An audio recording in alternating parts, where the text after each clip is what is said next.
For me,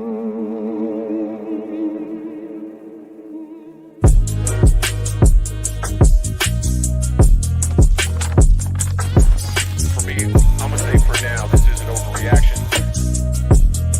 Buried him in the turf with his chin wrapped around his nostrils. He called a timeout. Good wherewithal by Eli. Great wherewithal.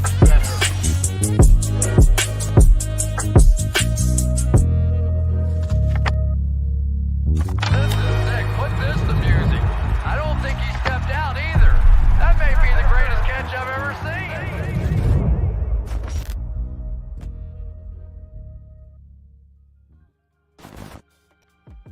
Welcome to the Week 2 edition of the Giant Overreaction. Man, we got a great one to talk about today.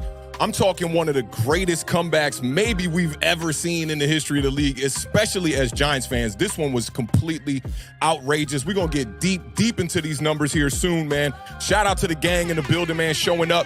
This is our first Victory Monday of the 2023 NFL season. I'm hyped, man, because that was just a roller coaster of a game. I tried to remain completely calm throughout that first half while all the chaos was going on. I literally did not send out like one tweet about Daniel Jones during that first half. I joined the spaces with the homies halfway through the game, and it was going crazy in there. Talk about a Giant overreaction. We was all definitely in our feelings, speaking on, the outcome of the season and how things were going to look extremely grim at 0-2. Instead, the Giants find a way to pull this one out. Today, we're going to quickly recap the game. We're going to do 5 overreactions, and I'm going to try to end it with a Q&A, man. I feel like I want to focus on the chat today, man. I want y'all to really enjoy this Victory Monday. I'm going to try not to have y'all here too long so you could get outside, and as the people like to say on Twitter, you could go touch some grass. It's a beautiful day in Washington, D.C. to do that, man. The weather is amazing out here today.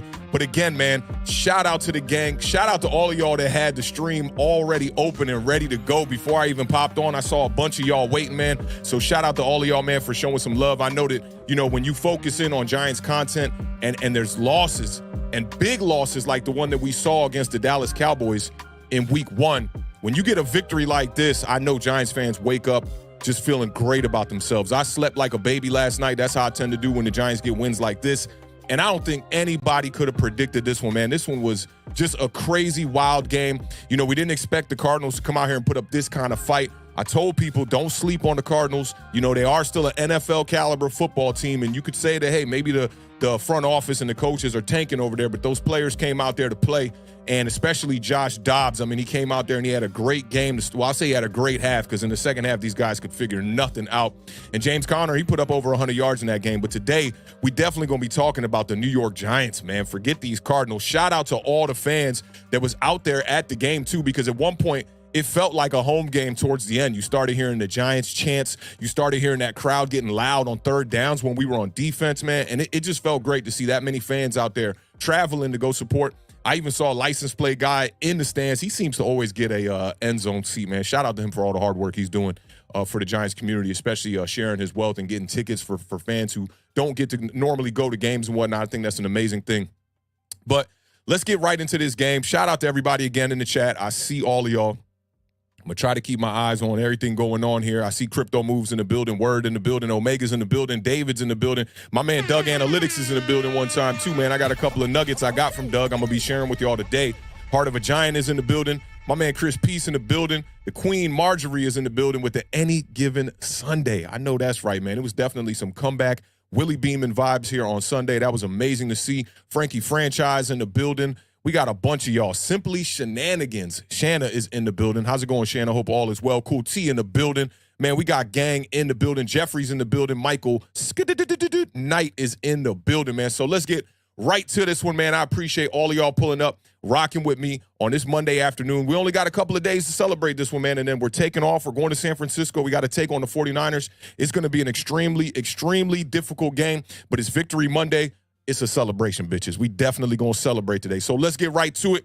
The Giants beat the Cardinals 31-28 on Sunday to improve to 1-1. I swear this was a season-saving type of victory here, man, because at 0-2, I talked to you all about this on the preview show. The chances of making it to the playoffs at 0-2 dwindle beneath 15%, and we didn't want to be a part of that 15%. So the Giants go out here. They show resilience. They show fight. They show a little dog in them, and they go out here and they get this win. They break a 4-game losing streak to the Arizona Cardinals. This is the first win versus the Arizona Cardinals since 2011. And I keep telling people on Twitter, this is not the kind of game. This is not the kind of I told you so type of game, because I don't think anybody could have predicted this one to go down the way that it did. Imagine the New York Giants being down 20-0 at the half, down 27-7 early on in that third quarter.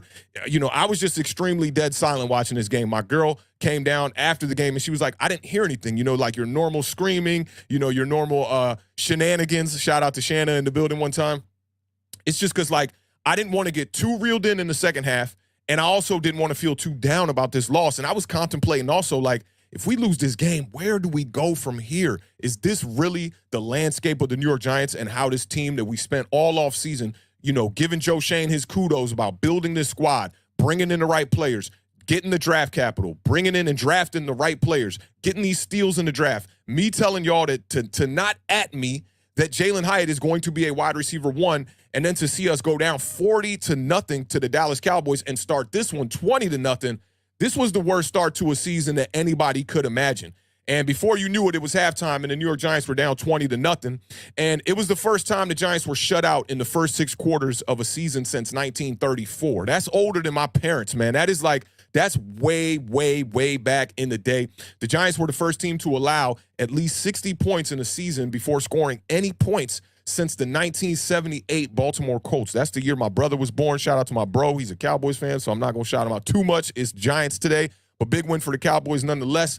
Now, this was the worst first half of football known to man. I'm going to keep it real with y'all. This was bad. This was just, I saw people on Twitter just losing their mind. People who I would consider to be extreme fanatics of the New York Giants. We could call them homers for the lack of a better term, right? They were giving up. They were giving up on the season. I saw so many people hit me up in my mentions telling me, man, the season's done. Quarterbacks this, quarterbacks that. And normally, y'all know me. I'm one to criticize the quarterback. I focus in on football from a perspective of watching offensive skill players, and it starts with the quarterback. I didn't say anything. I just chilled. I didn't even know how to gather my thoughts for this one. And I didn't want to pile on because this was going to be one of the worst days for the New York Giants if we went on to lose this game. And the way that first half was looking, that's what it was looking like. It was spiraling out of control. And then you go into the half, and, Al Pacino himself, I didn't think could deliver a halftime speech that was going to rile up the New York Giants and get us to come back and win this game. So I don't know what Brian Daboll did in that locker room at the half. I'm sure it had to do with resilience. Now, I wanted to talk about a little bit of short-term resilience and a little bit of long-term resilience because the Giants came into this game extremely banged up. No Andrew Thomas, no Azeez Ojulari, no Wan'Dale Robinson, and a few others that weren't out there as well. And then we lost some players during the game. But this offensive line was the biggest focus point after week 1, right? Everybody was like, man, the New York Giants offensive line is straight garbage. I don't know if that was a speaking point that necessarily should have been just on the New York Giants offensive line, or if we should have been giving some props to the Dallas Cowboys defensive front because they were ferocious, night and day difference between the Dallas Cowboys and the Arizona Cardinals. The Cardinals were definitely getting after us. They were trying to get after the quarterback early on in this game. But I want to shout out some of the unsung players in this game before I get off into the obvious ones that I know a lot of people want to hear about. The Jalen Hyatts, the Darren Wallers, the Daniel Jones, the Saquon Barkleys, right? I want to talk about the guys who stepped up and showed long-term resilience for this team this Sunday. Offensive lineman Marcus McKeithen, I'm going to start with him. These were his first career snaps at offensive line in his entire career, okay? He had 2 snaps on the special teams in the game against the Dallas Cowboys, and he came out here wet behind the ears, never played an NFL snap on an offensive line. He's a 5th-round draft pick out of UNC from 2022. This dude missed the entire season last year, which was his rookie year with a torn ACL that he tore in training camp. Now, I don't know if you guys have ever tried to document or try to watch the documentation of players going through rehab, especially when they tear an ACL. And I got a lot of good insight on this when I got to see the Odell Beckham documentary from his last knee injury when he was in Cleveland. He did a documentary on his website, like 30 minutes, where they just, every day they checked up on his progress, and you really got to see the work that these players got to put in when they deal with an injury like this. And to see fans go out here and be like, oh, this guy's made of glass, You know, I heard the talk about Azeez Ojulari before this game. Obviously, you know, he can't stay healthy, blah, blah, blah. They act like staying healthy on a football field is a choice that football players make, but that's not the case, okay? These guys are going out here, they're giving their all, and they're still humans. This is not Madden, okay? So when you see, you know, Daniel Jones miss a throw or maybe overthrow a ball or whatever it may be, you got to understand that this is not Madden. Or you see a wide receiver drop a pass, this is not Madden, okay? It's not push a button, catch the ball. They got to go out there and physically do these things. And Marcus McKeithen, man, he showed up in this game, man. He really showed up in this game and gave Daniel Jones plenty of time. And I saw Doug Analytics in the chat. I'm going to go over some of his numbers that I had, and I'm going to go over some of these numbers from PFF as far as the pass blocking rate. Fantastic across the board. So big salute to the homie Marcus McKeithen. Filling in first game. You could pretty much call him a rookie. These are his first snaps. And he went out there and he showed up. And I think that he earned himself some snaps moving forward into this season. I'm really looking forward to see what he can do. Another guy, D-tackle DJ Davidson. Now, he didn't play a ton of snaps in this game, but this is the first time we saw him on the field since tearing his ACL last October against the Green Bay Packers in London. So this is more long-term resilience we're seeing from the New York Giants, from guys who are depth pieces, you know, and this was the story of last year. A lot of people wanted to, you know, put the knock on our wide receiver core last year, and you heard it, Home Depot workers, Walmart workers, yada, yada, yada, yada. These guys came out there, played an unexpected role, and helped us get victories last year. So I got to give them their props. DJ Davidson's another guy, went out there showing grit, only played a few snaps, but we're talking about a guy coming off an ACL tear. Joshua Ezedu, who played the whole game at left tackle for Andrew Thomas, I promise you, if he was wearing that 78, you would not have known it wasn't Andrew Thomas. He was out there playing fantastic football on this offensive line. It's the best offensive line performance we've seen in a while. And I know a lot of people early on were looking for people to blame, and I retweeted one thing during that first half that was like, are we playing this game again? Like, are we looking to point the fingers and play the blame game again? It was an awful first half across the board, okay? And I got to give the quarterback props, and I'm going to give him a ton of props here in a second.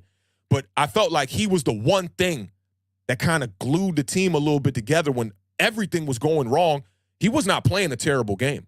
I saw when the interception happened, people saying, oh, here we go again, da-da-da-da-da. You go back and you look at that replay, that ball goes right off of Saquon Barkley's hands, and now that's 2 in a row. That's back-to-back games that's happened with Saquon Barkley. You could look at the first one from the Dallas Cowboys and say what you want. You know, he got hit. You know, maybe the quarterback could have set him up better. There was the deep shot down the side to Isaiah Hodgins, which I would have liked for the quarterback to go to as well. But Saquon's got to find a way to hold the ball. And also, I think these coaches got to find a way to scheme Saquon. Where's the Texas routes? For those of y'all that aren't familiar with the Texas route, it's where you kind of like fake out to the flats a little bit and then you dart back to the inside. It's an easy way to beat linebackers. And I don't see us running enough. They're running comeback routes with Saquon, treating him like a wide receiver, where I don't think that's necessarily his powerful skill set. He's better served as a running back doing running back type of things out of the backfield if you're going to use him in the pass-catching game. And we saw that later in the game when he scored the touchdown. But Ezedu only started 2 games at left guard as a rookie last year, and we were a bit sketched out about him, obviously. Came in here, and like I said, you would not have known that Andrew Thomas was not on the field. So that's something to look at moving forward. Evan Neal has struggled at right tackle. Ezedu showed that he could play on the line. Maybe he's a guy you move around, and, you know, a lot of people are actually – having criticism for Bobby Johnson, our offensive line coach, as well, you know, being like, he should be fired. What is this rotational stuff? Da-da-da-da. And then some injuries start to happen, and it kind of looks like, you know, a good thing that he was preparing all these players to be able to play multiple positions. I don't think anybody could have guessed that Ezedu was going to be moved around on the line like this. And, you know, when Andrew Thomas goes down, you got to do what you got to do. And they stepped up and did what they had to do. Now, I also want to talk about this last unsung player, too, in long-term resilience as well, which is Jason Pinnock. You know, a guy who I think a lot of fans thought would possibly be cut this year until they saw the progression in camp. You know, kind of like the cornerback that we brought in from Washington, Fabian Monroe. You know, I thought he was a guy that, you know, good depth piece, but I didn't expect him to be a starter. They allowed Julian Love to walk in free agency. He goes to the Seattle Seahawks. Jason Pinnock steps in, takes care of this role, no problem. He led the Giants in this game with 13 tackles, 3 TFLs. 4 defensive stops. I got those numbers from Anthony Rivardo, too. Big shout out to Anthony one time. I was chopping it up with him and his co-host in the chat before the game, and me and Anthony see the game very like eye to eye. We see it very similar. There's few people I look at like that in the Giants community, and he's definitely one of them. But Jason Pinnock was drafted by the Jets, man. 5th round pick in 2021. He's out of the University of Pittsburgh. He was waived that August. So You're talking about a guy that, when we talk about resilience, that has to go through the trenches. You achieve your NFL dream. You hear your name called at the draft, whether it be a first, fifth, seventh, whatever. You're ecstatic. And then by the time you get to camp in August, you're being waived. A day later, the New York Giants went out there and they got Jason Pinnock. So shout out to Jason Pinnock, man. All these players came out here and they showed up. In that second half especially. Now, were there some things that went wrong in this game? Obviously. I mean, defensively, we couldn't stop the run. That was a big problem. We couldn't stop the pass. We couldn't stop anything in the first half, right? But I can't sit here on our first victory Monday of 2023 and harp on the negativity that happened in that game. The Giants found a way. They definitely found a way. I got my problems with the game plan, especially in the first half. Brian Dable came out. He said he wasn't calling the plays. I'm not going to sit here and overreact to it. You be the judge of what you think. I wish I had a piece of paper over here. I do. So this is what I saw. I saw a lot of Brian Dable like this. This is what I saw after the half. So I don't know. Maybe Brian Dable's protecting his head coach or his offensive coordinator to try to get a head coaching job. These are some of the speculations I've heard. Nonetheless, I think it was a great job by Brian Dable just, not showing all of your cards and giving the fans fuel to try to attack unnecessary, probably, a guy who doesn't deserve to be attacked like that, because he did do a good job last year calling plays for us. And early on last year, we heard some of the same stuff with Mike Kafka, people questioning his play calling, which I did, and I have to do in this game as a unit. I do question the coaching staff just a little bit here. I mean, I thought that the game plan was going to be come out and RTDB, just run the damn ball. And first drive, I think we had one rush from Saquon Barkley on the first two drives or something like that. So I'm looking at this a little puzzled myself, like, why aren't we relying on our best player? And then when, it came down to it and they really needed him, they did get Saquon the necessary amount of touches that he needed. Now, let's go over some of these pass block win rates here one time. Left tackle Josh Ezedu, 89.7 pass block win rate. That was 21st in the NFL. Mark Lewinsky at left guard, 93.8, which was kind of crazy to me, 18th in the NFL. Center John Michael Smith, 100% pass block win rate. That was tied for number one in the NFL. Right guard Marcus McKeithen, 89.7. That was 27th in the NFL. And right tackle Evan Neal, 93.1 pass block win rate, which was 15th in the NFL.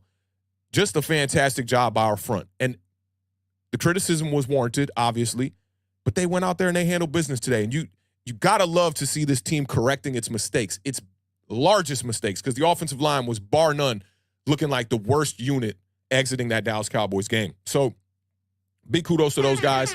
Big shout out to the gang on that one, man.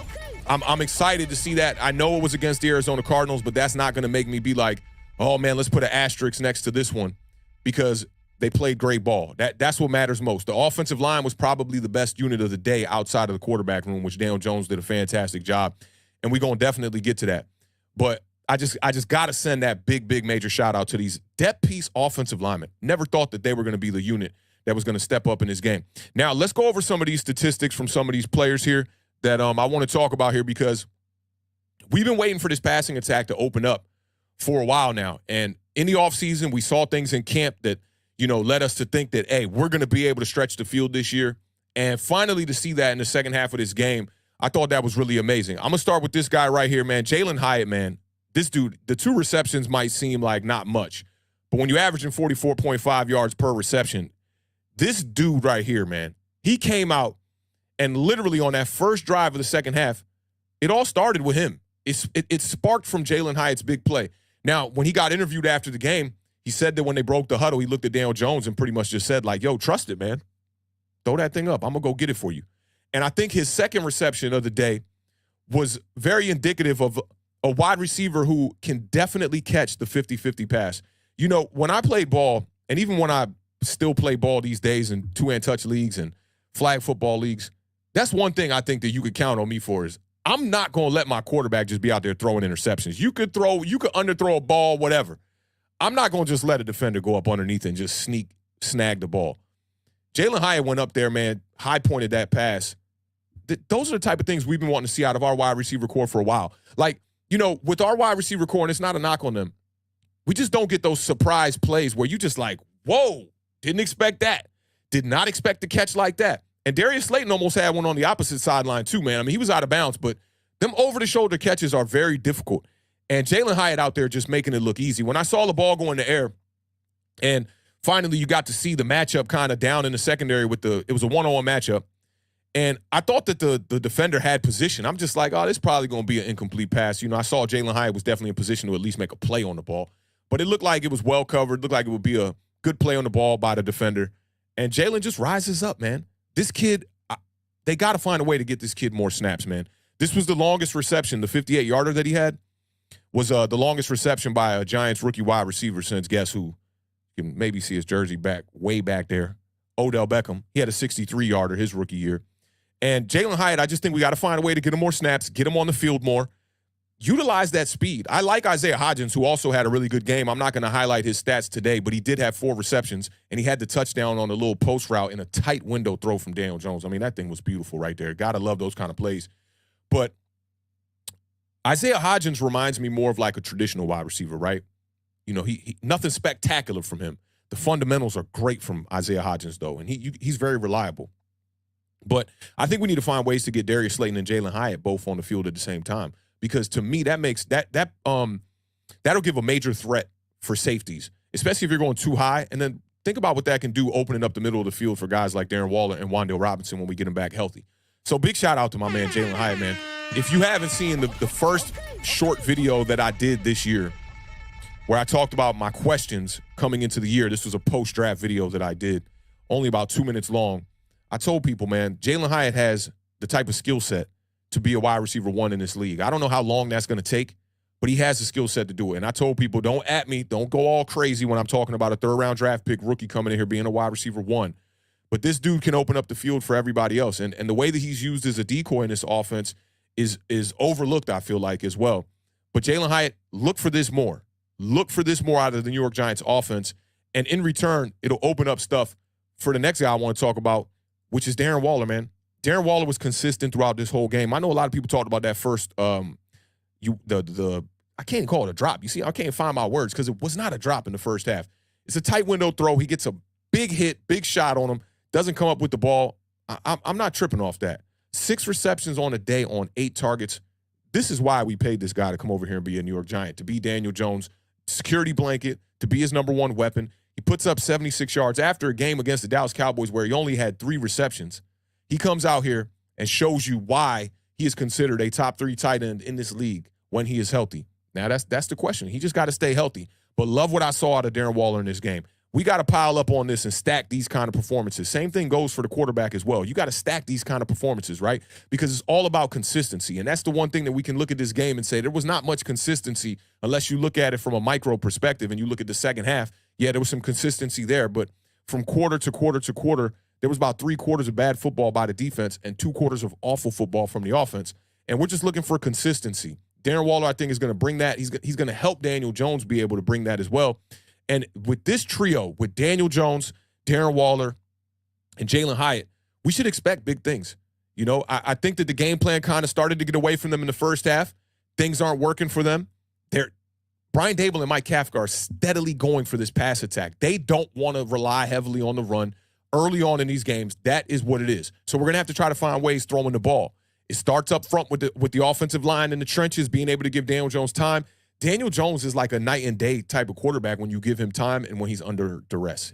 It's totally – I'm surprised that the Cardinals didn't send more blitz in the second half and really try to apply pressure. It seemed like, they had a slow leak on a tire and just couldn't find a way to fix the flat.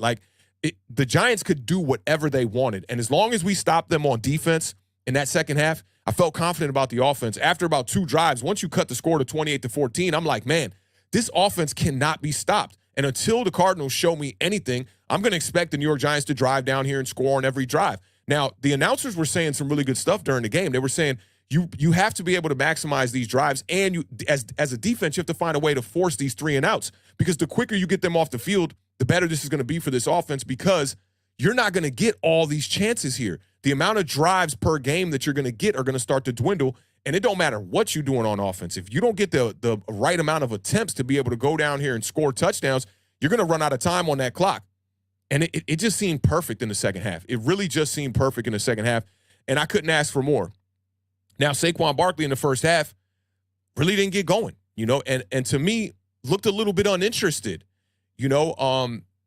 Lacking leadership. I'm not afraid to criticize Saquon Barkley. I felt he lacked his leadership, and I felt like this is just me judging the body demeanor.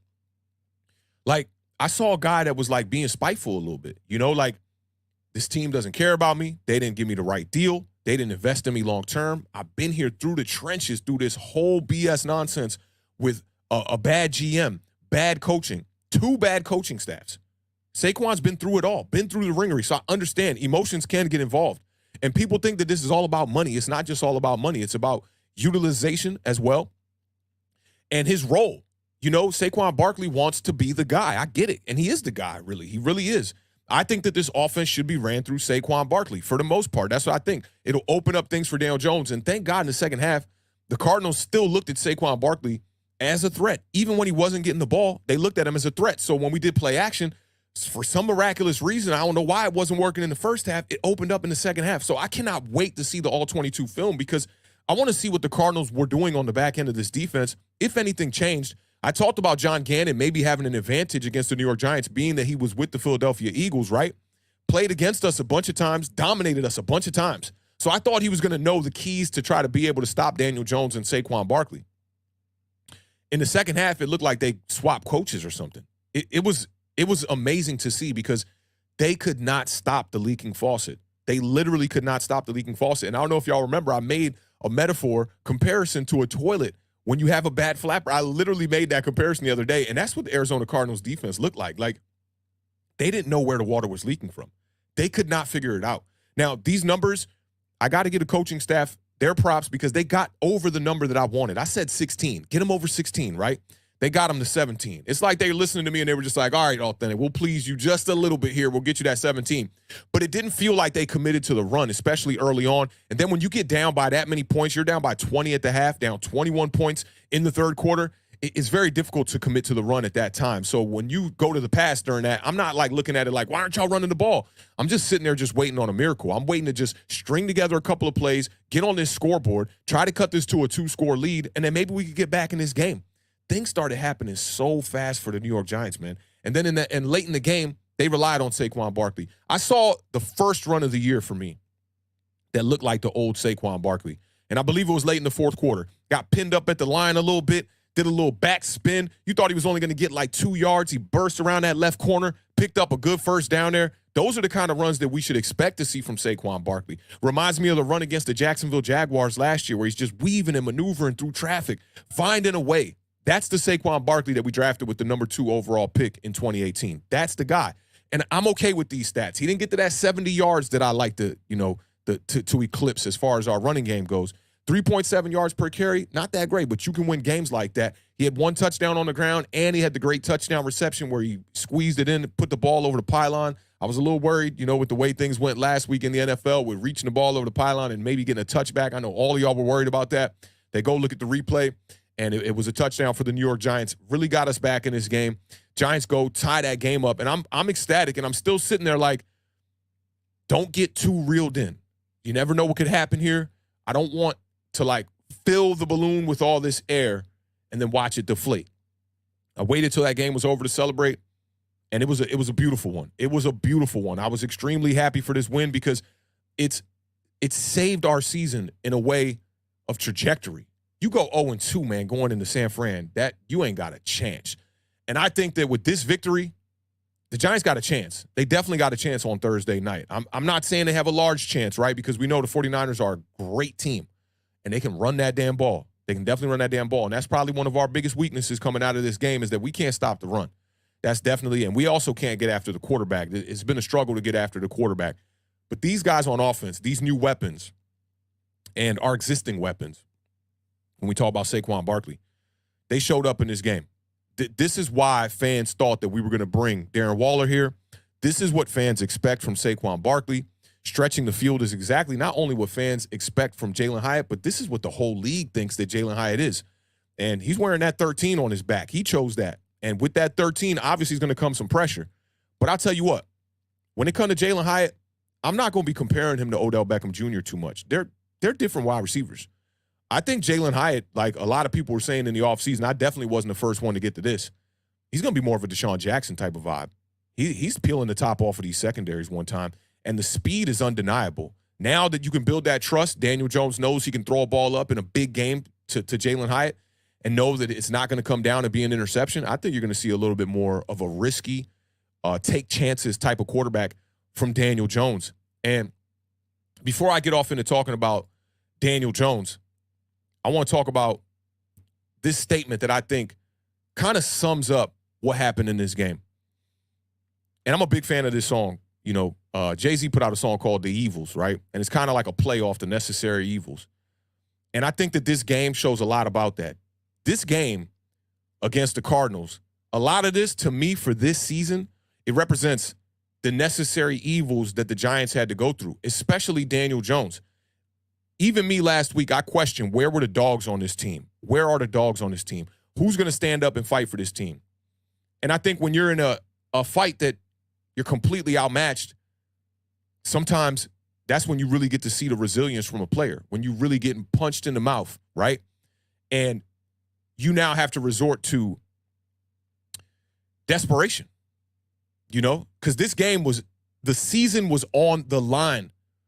Our quarterback's future was on the line. If you look at how many people were questioning the contract in the first half, saying, this is who y'all paid, this is the guy who's a $40 million quarterback, y'all gave this guy $90 million guaranteed, right? Daniel Jones probably felt that pressure. And look, I saw the dog. I really saw the dog come out of Daniel Jones in this game. If you look at some of the images that are going around the internet, if you look at the image that's on the thumbnail of this exact stream, I've never seen Daniel Jones do those kind of barking and flexing, and you don't see that from him. And I think this game brought it out of him. We saw a leader go out there in that second half and really handle business. So this stream, y'all, and y'all know we do the biceps over here. I want to see how much love y'all can show Daniel Jones in that chat one time while I cue up this transition right here. Let's see how many biceps we can get in the chat one time. I want y'all to max it out for my man Daniel Jones one time, because that dude went out there and played a fantastic ball game.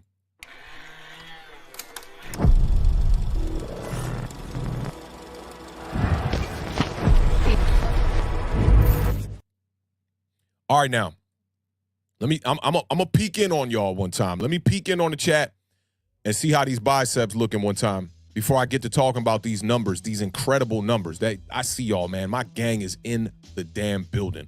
Big shout out to all of y'all, man. The gang is in the building. The Don is in the building one time. 40 Luck in the building one time. Gregory is in the building representing for them Cowboys. Yo, you out here giving the biceps for Daniel Jones. Lou Mateo out here with the biceps one time. Chris Peace, I know Brian got the biceps in the building. Nick the Wick in the building one time with them biceps. John one time. My man, no Mets, no Nets, no Jets. Gang is in the building. Talking Eco is in the building. Joshua Ramos is in the building. My man Lesnar's in the building one time. X is in the building one time. What's poppin', X? Simply Shenanigans is in the building. All these biceps are for that man Daniel Jones, who completely balled out in this game, man. 321 yards, man. 2 touchdowns. Only had the 1 interception, which was definitely not Daniel Jones' fault. We already know that. That ball popped off of Saquon Barkley's hands and ended up in the hands of the defense. And look, let me tell y'all something that a lot of people not going to talk about, too. I saw this one on Twitter as well. When that interception popped off, my man was about to take that back for a pick 6. Go look at the angle that Daniel Jones had. He saved that touchdown right there and gave that defense a chance, man. So big shout out to Daniel Jones. No quit on that play. Made a great tackle. It reminded me of Ben Roethlisberger in the Super Bowl one time when Jerome Bettis fumbled that ball and he had to make that tackle to save that Super Bowl victory. So big shout out to Daniel Jones for that. 26 of 37. Now look, the yards per, oh my God, that thing jumped up. Last week we were talking about 2.1 yards per play. Daniel Jones out here, 8.7 yards per attempt is just, you gotta love it. You gotta love it. He had the 1 touchdown on the ground as well. A passer rating of 103.5. This is the 10th game. This is the 10th fourth quarter comeback of Daniel Jones' career. It's his 9th 300-yard game of his career. And let me stop right there. I talked about how many games Daniel Jones had thrown over 230 yards entering this game. If you remove the Minnesota Vikings matchups from last year, it had been 22 games. Daniel Jones had one performance over 230 yards. He comes out here and he puts up 321 yards in a victory. In a victory. This ain't no garbage time. We losing, down the stretch, whatever. Daniel Jones throwing a late touchdown to Richie James and whatnot. This was ball right here. This was your quarterback going out there and showing that moxie from Varsity Blues. I wouldn't be surprised if the New York Giants hit the strip club this morning, even with 3 days rest to go celebrate, because that was a Johnny Moxon type of performance from Daniel Jones. In Daniel Jones' last 10 games following a loss now, he is 8-1-1, which is fantastic. I mean, that's a great record for a guy who's not over 500 career with his record right now. So 8-1-1 off the losses. Jones rushed for 59 yards. He had that 14-yard touchdown run in the third quarter. It's his 8th career game with at least 1 rushing touchdown and 1 passing touchdown. Now, shout out to my homie Doug Analytics one time, who's in the chat. Shout out to the gang in the building right now. We got 200 in here, man. I'm blessed to be here with y'all, with all 210 of y'all to celebrate this Victory Monday, man. And we're going to do it in proper fashion because we got a couple of days and we got to get ready. I'm going to be doing the recap tomorrow with the beard. And then Thursday, we got the preview show. We're going to be right back at it. So this is going to be a blur. Enjoy this victory. Go out there and touch some grass, okay? This is going to be a great Victory Monday. I know I'm going to get out here in D.C. It's some beautiful weather out here. I want to go enjoy it. I got to go make some runs, do some errands and whatnot. All the problems that I got going on in my life right now, like this big move I'm about to do, I got to move my whole recording studio and my whole crib in about a couple of weeks here. I'm going to be in a new place. So it's a lot going on. I'm pushing all that to the side. I'm ignoring all of that. I'm going straight for the jugular. I'm going to celebrate this win in a major way. So, and I got to celebrate Daniel Jones today because y'all know I'm the person who always calls it like it is. If Daniel Jones plays well, I'm going to tell you he played well. If Daniel Jones plays bad, I'm going to tell you he played bad. Some people don't like to hear the truth, especially when we're down in the dumps and we're losing games.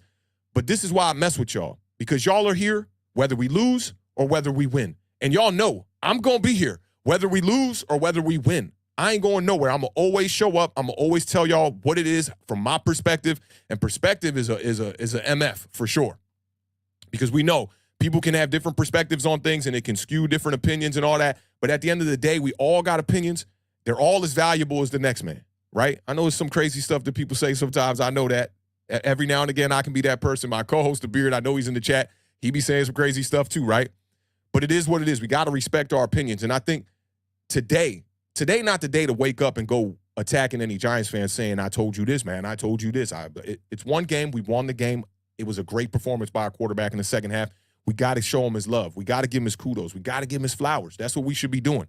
We got to appreciate the work that they put in the offseason to get to the point that we're at right now. And I know 6 quarters, 60-0, that's not good. But I think we went through the trenches. We came from the gutter, came from the bottom, right? And now we finally here. We can go into these games knowing what this offense is capable of. These stats came from my homie Doug Analytics one time, man. Big shout out to Doug. And I believe he pulled some of these from Next Gen Stats. Daniel Jones, 8 for 13 on 10-plus air yards, throws of over 10 yards. He had one of those last week against the Cowboys. He was 8 for 13 in this game, man. Big shout out to him. 9.8 attempted average depth of target. So we're throwing the ball down the field. This is what y'all asked for, right? This is what we all asked for. We got it in this game. The ADOT for completions was 8.3. His average time to throw, which a lot of people can get this skewed, it was 2.82 as far as his time to throw. And last game against the Dallas Cowboys, it was 3.04. But what you got to understand with time to throw is that when the quarterback's running for his life, he's going to try to buy time, which will add to more time to throw. Pocket time is a number that I'm going to go dig into and check when we get off of this stream. But shout out to Doug Analytics for tweeting that out. I pulled that from him. In the second half, Jones was 17 of 21 for 317 yards, man. That could be a game right there. That could be a whole damn game. In 2 quarters, 3 total touchdowns. A 21-point comeback victory is the biggest comeback in Giants history. His passer rating in the second half was damn near perfect. I think the highest passer rating you can get is either 153 or 158. He had 149.8 passer rating in the second half. No other quarterback in NFL history has ever thrown for 250 yards or more, rushed for 50 yards or more, threw multiple touchdown passes, rushed for a rushing touchdown, had no turnovers, all in the second half of a game. Okay, so Daniel Jones, We look at the history that the New York Giants and Daniel Jones broke in the first game, where it was no team had ever had a blocked field goal, 3 turnovers, 7 sacks, lose the sack battle 7-0, lose the turnover battle 3-0, throw a pick 6. No one had done that in an entire season. And our offense, led by Daniel Jones, did that in one game. This speaks to the resilience of this ball club, man. Down 20-0 at the half, they didn't pack it in and just say, man, this is done. Let's get ready for next week. I don't know what Brian Daboll did in that locker room, but he did something, man. Something very, very miraculous. I got to give him his props. And the Giants end up gaining 439 yards in this game. That's the second highest yardage total of Brian Daboll's 21-game career with the New York Giants. This was great. This was how we should have went out there and handled business in the first half. This is what I think fans wanted to see from this team when we lost to the Dallas Cowboys 40-0. A lot of people wanted to see a blowout victory. So let me ask you all this, and I'm going to take my attention to the chat one time. Daniel Jones, man. God damn, that was a game, brother. That was a game. That was a game. Dallas Cowboys game, week 1. Spike don't care. It's in the past. It don't matter. Great game from Daniel Jones. Now I want to turn to the chat when I ask you all this question, though. Let me scroll all the way down, and we'll catch up. I see a lot of y'all sent in some super chats, man. Shout out to all of y'all for doing that, supporting this channel, man. You know we try to put our foot into this content, and it's not easy being a content creator. I've had some talks with people over the past weeks in the content creator game, and a lot of people were struggling after that Dallas game. I keep it real with you, right? I always tell my girl this too. Like, I'm unbothered. Like, it's not much that's gonna stress me too far out, to be honest, right? I'll go on my rants and whatnot, but nothing's gonna be ruining my days. So I got a strong backbone, okay? And I know other people aren't quite like that, right? So I sympathize with people, because if you're a content creator, it takes guts to come up here and just talk football, period, and let all these people judge your opinions. And you got trolls and you got haters, you got all this stuff, man. So big shout out to all of y'all who show up week in and week out and support this channel, this small channel, right? Because this is a 3,000 subscriber type of channel that we've been at it now for, this is our 5th season going at it, right? And we got a tight-knit community of people here that all rock with each other and we all respect each other. So kudos to y'all. Big shout out to all of y'all for just showing up. Win, lose, and I can't say or draw with the game against the Washington Commanders last year. Y'all here, and I'm going to be here with y'all. Y'all know what it is. Shout out to Talking Eco one time for the $4.99 super chat. Let me make this a little bit larger. These old man eyes kind of wearing out on me here. We don't win this game with Joe Judge. That is what a good coach and a fighting team does. DJ didn't play scared in the second half, and I love that. I got to agree with this 100%, man. This is spot on. Like, a bad coach would fold. We saw Joe Judge in that game where he ran the 2 quarterback sneaks, Giants backed up, backup quarterback in the game. No excuses, okay? We're out there giving up. I can remember the Philadelphia Eagles game. It was the first matchup during the Joe Judge tenure. I want to say this one was in 2020. And it was the game where Jalen Reagor dropped the ball on the goal line. And when we were trying to milk the clock at the end of that game, I remember him. We needed a first down to win that game. Just put it on ice. And he had Daniel Jones on the 3rd down just like scramble and run backwards. That is coaching to not lose the game. Brian Daboll went out here and said, look, man, if we're going to win this game, we got to do something for real here. This can't be no conservative stuff. We got to go out here, be aggressive. Could you have asked for a better start to the second half? And I didn't jump out my chair. Jalen Hyatt gets the catch. We end up getting into the end zone. I wasn't jumping out my chair. I still was sitting there kind of like, okay, they showing a little fight here, right? But that's the perfect way to start the second half. So you know that something great was said in that locker room. And this is the coach, man. Yeah, Brian Daboll. You know, he had his woes in the first half. And I don't know if that was Kafka, Daboll, but if Kafka's calling bad plays, then Brian Daboll's calling bad plays, right? Because they're a unit. We have a head coach, we have an offensive coordinator. The head coach is the boss. So if your offensive coordinator is calling bad plays, it's on you as well. They went in that locker room and they corrected it, man. So I totally agree with you on this one, Talking Eco. I appreciate you supporting the channel one time, man. That means a lot. Shout out to homie Brian one time in the building.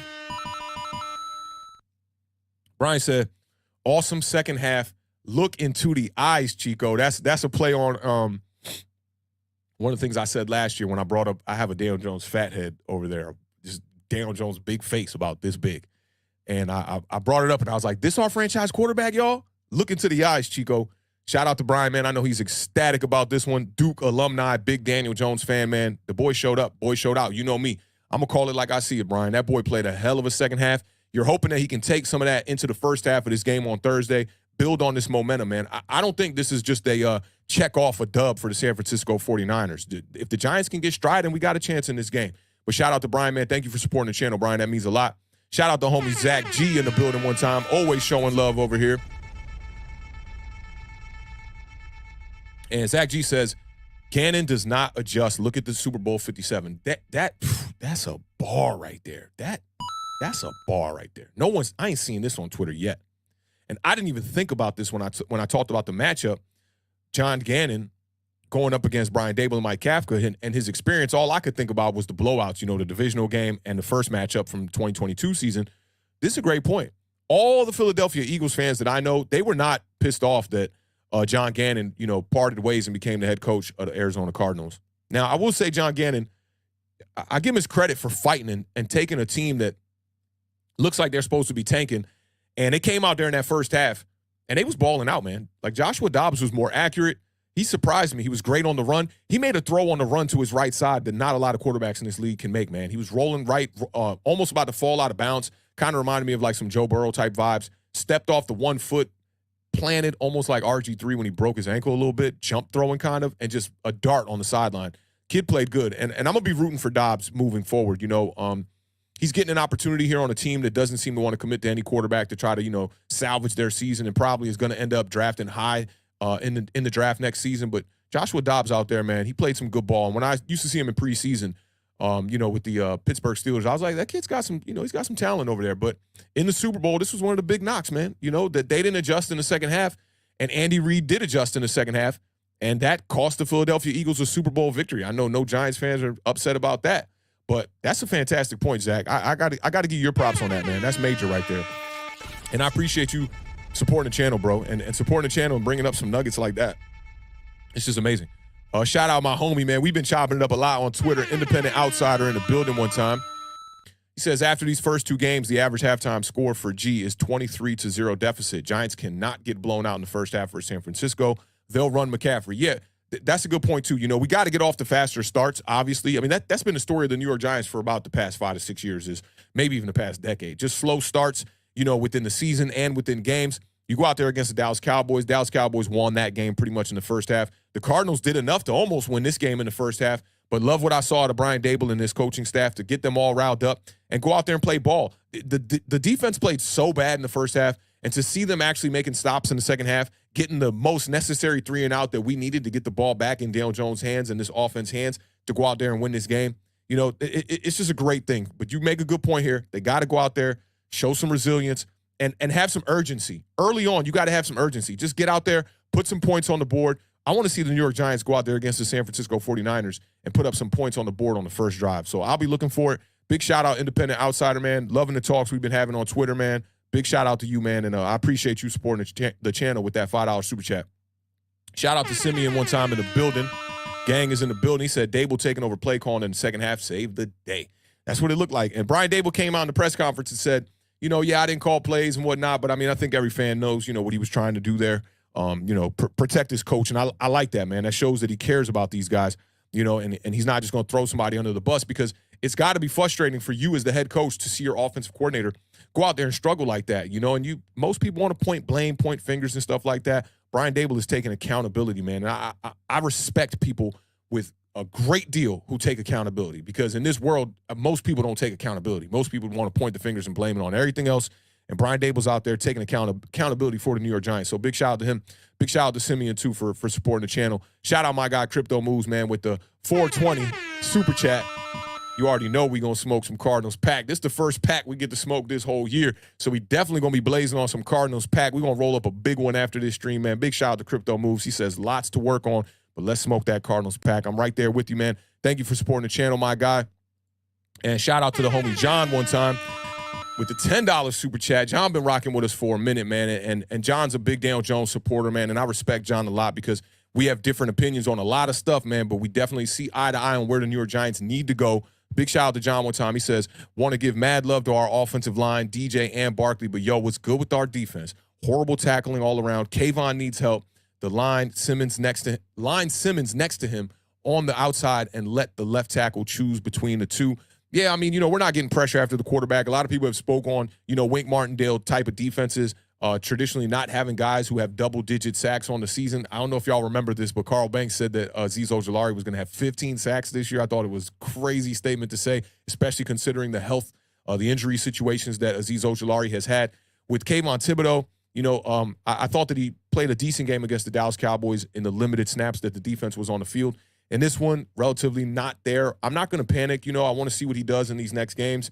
I know teams are looking at Kayvon and trying to stop him. He's an aggressive pass rusher. He can get after the quarterback, but we want to see better out of our 5th-round pick. Just one game, though. I'm not going to panic, John. I feel you. I definitely feel you. I'm going to celebrate this victory Monday, and I think the defense did just enough. They played a terrible first half, but I think they did just enough in the second half. But big shout out to John for supporting the channel, man. That definitely means a lot, my brother. All right, so this is what I wanted to ask y'all.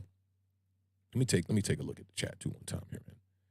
It'd be crazy up here, y'all. Y'all got to forgive me. It'd be crazy up here. I got so much going on, from graphics, beats, nuggets, notes, stats, all that stuff, super chats, all that. So it's very difficult to keep an eye on this chat. I might need the beard to start pulling up on these streams. They also had a great comeback victory this week. Shout out to the Commanders and the beard, man. I know he was ecstatic off that win. They was down 21-3 in that game. So both our teams, man, with these incredible comebacks. I don't know which one was better. We're going to talk about it on tomorrow, actually, on the stream at 7 o'clock. Make sure y'all pull up if you digging the vibes.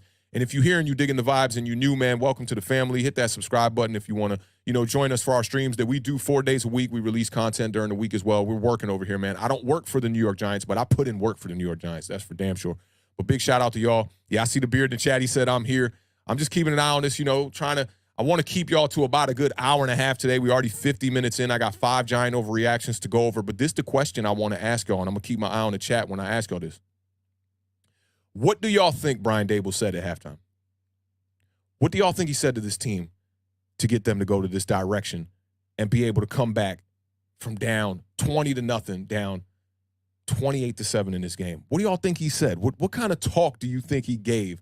Do you think it was an angry talk in the locker room? You think he was cursing a lot? Daniel Jones spoke on it, and he said Brian Daboll's always the same at halftime. Brian Daboll said, I'm not going to talk about it. It's some words, that I don't want to really say or not, but Daniel Jones kind of gave us a little bit of inkling as to what was happening.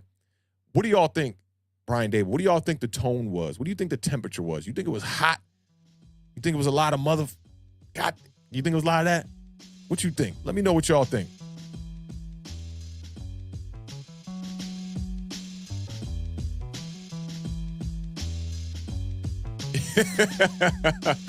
Hey, yo. Marjorie said he took out his whip. He's hitting backs out there one time. Damn, that's crucial. Yeah. Pachanga said, do you pee sitting down or standing up? That's terrible. I shouldn't even have highlighted that. That's terrible. All right, let me see. I'm trying to figure out how to maybe pronounce this. This one's a little tricky here. Thaw 8 Stead 1. Tough name. You're going to have to let me know if I'm doing that right. And I said, if you don't win, you get 4 more years of Brandon. That's crucial. That is crucial. Let me see. Talking Eco says we're better than them, but we're not playing like it. Time to play like we know we can, or our season is over. That's facts. My man Roman in the building. Shout out Roman in the building with the Danny Dimes profile picture. He said, get your head out. Wait, get your head out your ass, Kafka. Okay. At first I thought it said caca, because I always say the Giants played like caca when they play bad.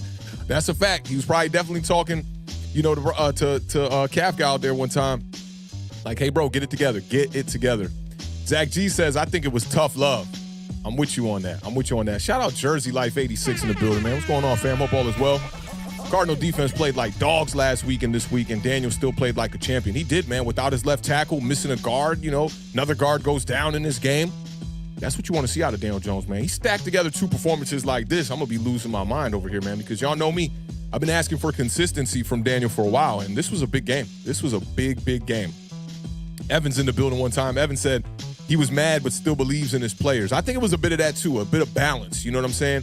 John says, I think Daboll yelled at his staff in front of the players to send a message. Definitely don't doubt that. I definitely think it was getting loud in that locker room for sure. Big Dog Status said, I don't know, but he put some fire to their asses. That's facts. Gregory says, Awthentik, he probably gave his team the silent treatment. Ooh, and you know that, man. When, especially coming from like parents, father figures, man, when they don't even say nothing, you already know what it is. You already know you in some serious shit. Let me see what else we got up in here. Jersey Life said, let's not forget the offense barely played during the preseason. Yeah, that's facts. That's not an excuse to not be ready, though. I got to put that on coaching. If you think they need more snaps, you got to get them out there. Marjorie says that Dable probably mentioned all the NY fans in the stands. That, man, and the fans, they riled up in that second half, man. You couldn't even hear them like that for real. Shout out Jersey Life, too. One time he said, God bless you and your family, brother. Right back at you, Jersey Life. Respect. Let me see. Cameron Rosario in the building one time says Bobby Johnson still needs to hit the road big time. Yeah, Bobby Johnson been struggling, but I like what I saw out of this depth offensive line unit in this game. That was definitely a step in the right direction. Yeah, so I'm with y'all on this, man. I'm with y'all on this. Like, let me see. So Kevin Witter says all that you were talking about Daniel Jones. Yeah, I mean, dog, I call it like I see it, bro. Like, if it hurts your feelings, I promise you, if people can't take criticism when it's due, I'm not the guy. I'm telling you, you don't want to subscribe to my channel. I'm not the guy. Most of the people that respect what I do over here, they know that I just call it like it is. I'm not going to be the guy in a bad game to come up here and lie to y'all and be like, man, listen, none of that was on Daniel Jones. Blame the offensive line. I don't do that. I just don't do that. I just call it like it is. You can look through every one of my streams. I'm never disrespectful to how I judge Daniel Jones. You can't find a single tweet where I've called Daniel Jones garbage, trash, or anything below average. I've never called him that. I've always thought Daniel Jones was an average to above average type of quarterback. His mobile skill set always gives him that one up on anybody who's a traditional game manager. But I know, man, football's a thing like where people just like their feelings kind of get into it. And I get that. My feelings get involved in football as well, too. And people don't want to hear like negative criticism on the quarterback. But I'm telling you, like, if that's not your thing, I'm not your thing. Because I just call it like I see it. And if the quarterback goes out there and plays bad, he plays bad. If the running back goes out there and he plays bad, I got to call it like I see it. Like Saquon Barkley, bro, you cannot be dropping these passes back-to-back games causing interceptions for Daniel Jones. That's now 2 that are on Saquon Barkley. That when it goes all said and done, they're going to put those stats on Daniel Jones, and people are going to forget how those interceptions happen. So, yeah, I talk about Daniel Jones all the time because I played quarterback in high school. I'm fixated on the quarterback position. All I do is study tape from the quarterback position. But the way I assess the game is the way I assess the game. I see it. I call it like I see it. That is what it is. If you respect it, respect it. If you don't, I'm telling you, this ain't the channel for you. That's how I got to keep it. Let me see what else we got up here. Ooh, Cameron Rosario. I was front row behind the bench and was ready to hop on the field after the first half. Yo, that is a great game to be at, yo. That is, because I can imagine how the fans in the listen, I had people on Twitter that I know that are Cardinals fans. My homie, the Cardinal Rule, who's a great content creator, he came and chopped it up with us during our first season of Awthentik in the Beard. And we became friends ever since then. And he was just like, yeah, you know, like this team's supposed to be tanking, man, but they're not going to quit. That's one thing. This team has a lot of fight, and they're going to be out there playing. And he was kind of like, you know, friendly kind of clowning, you know, my New York Giants on Twitter and whatnot. And then he just kind of disappeared, you know, once that second half started unraveling for them the way that it did. So I can just imagine how the Cardinals fans were treating Giants fans in those stands, up 20-0, probably feeling themselves to come back and rally and get that win 31-28. I'm jealous, bro. I'm so jealous. I wish I was at that game. I mean, Arizona's all the way on the other side of the coast for me, but definitely a great, great game to be at. The Skyline 231 says, they are who we thought they were, and we let them off the hook. I know the Cardinals is definitely saying that today, and the Giants could be saying that about the first half, that the Cardinals are who we thought they were. And, you know, second half came out there and handled business. Let's see what we got. My man Roldy is in the building. Shout out Roldy, man. Appreciate you supporting the channel. Roldy, sac passe mon cher. Man, my man Roldy says, what's up, family? Just like the game yesterday, the tale of two halves. That's facts. I got a mixed feeling about this team. I'm happy we won, but I'm concerned about this team moving forward. Credit to Jones and the coaches. Like, me and Roldy see eye to eye on this, too. Like, I met Roldy in Entertainers streams back in the day. And then I featured on Entertainers channel, and me and Roldy just became homies ever since, man. And, like, I'm not going to just brush off the criticism for a team, player, coach, whatever. That's not my style, y'all. This whole week, I've been criticizing the coaching staff, right? And I'm not a head coach, so I'm not sitting up here telling you, like, I can go out there and do it better than these guys, right? But all I can just tell you my opinion. That's it.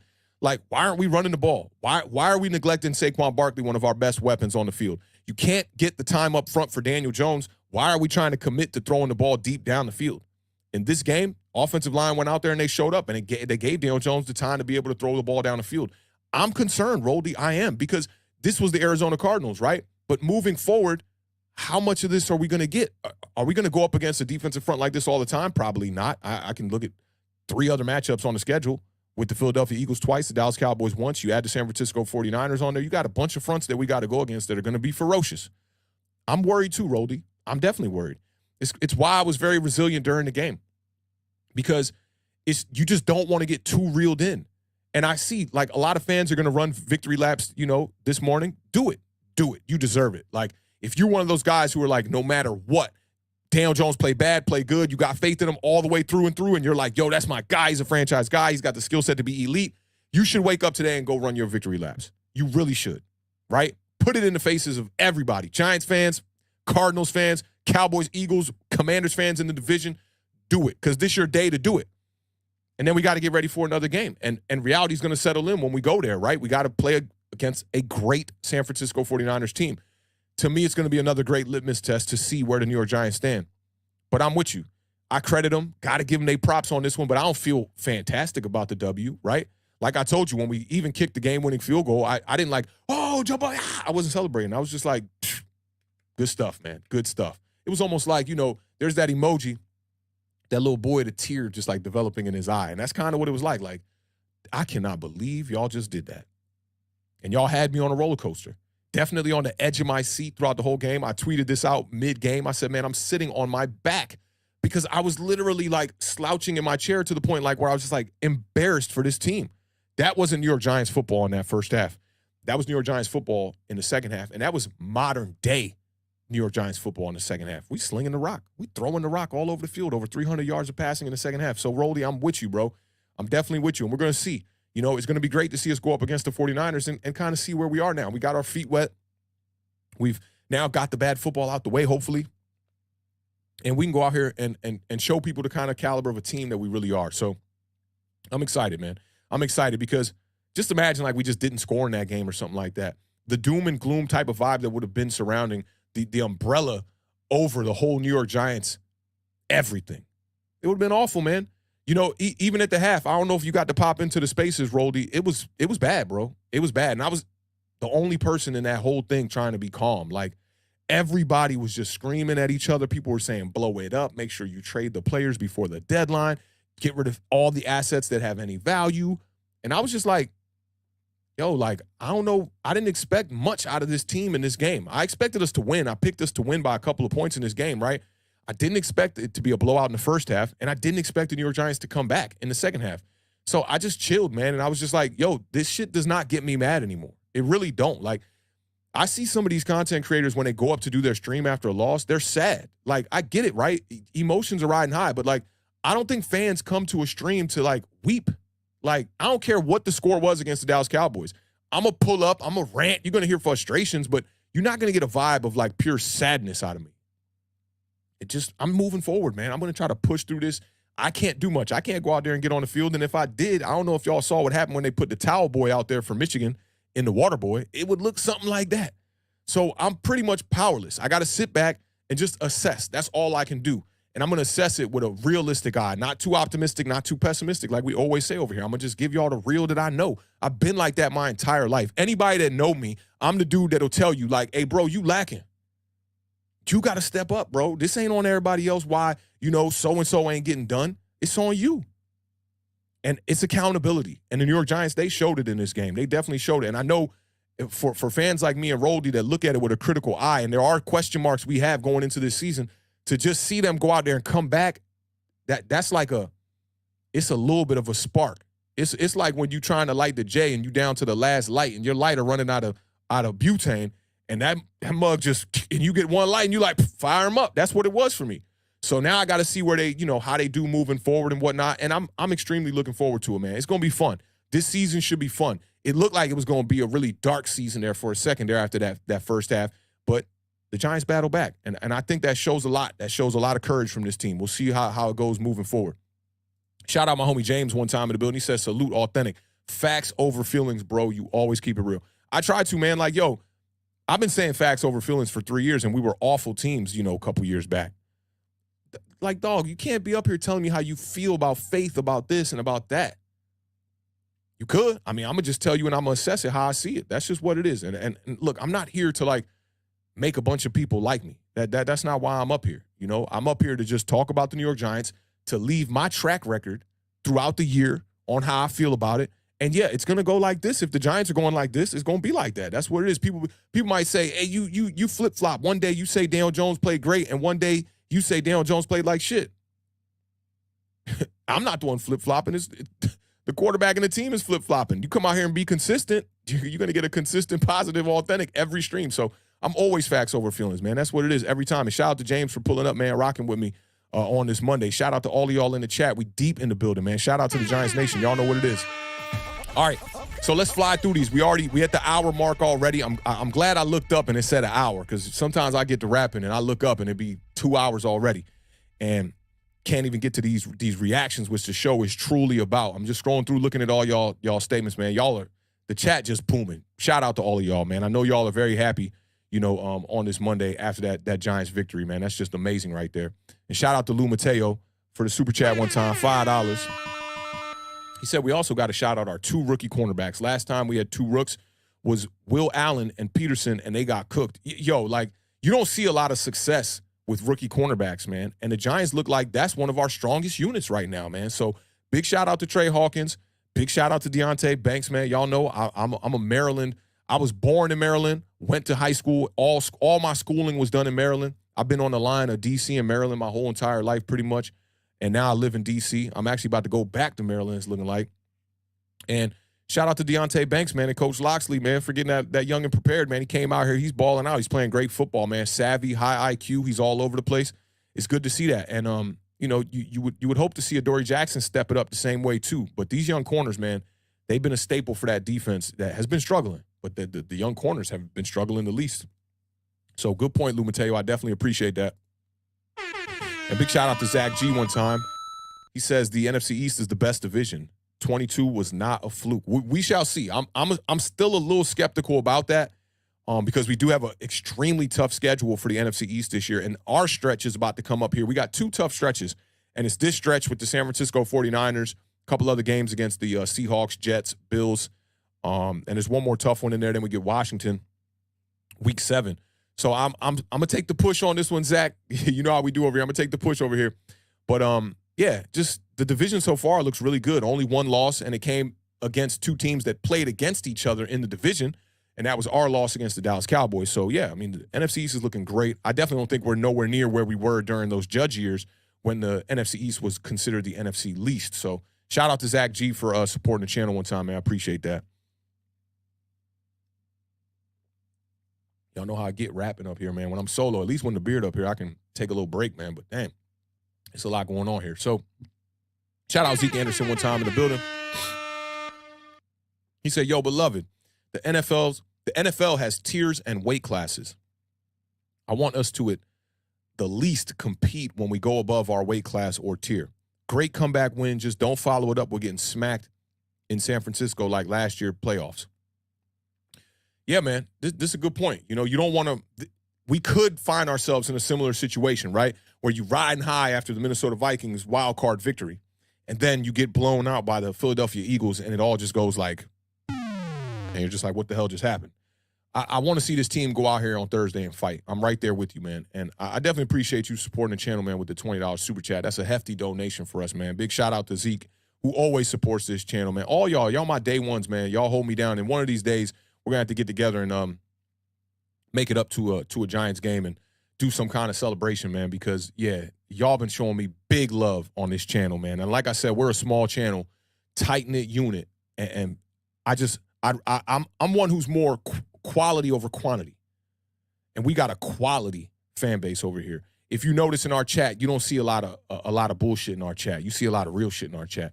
So big shout out to y'all. Big shout out to Zeke, man. I agree with you on this. Today, I'm going to enjoy this win. Tomorrow, I got to dig in the numbers and kind of recap this win, and at the same time, move forward and see how we're going to perform against the San Francisco 49ers. Make sure y'all pull up tomorrow, 7 p.m. Eastern Standard Time. It's going to be a good one. Me and the Beard both get to talk about our teams and these comeback victories, man.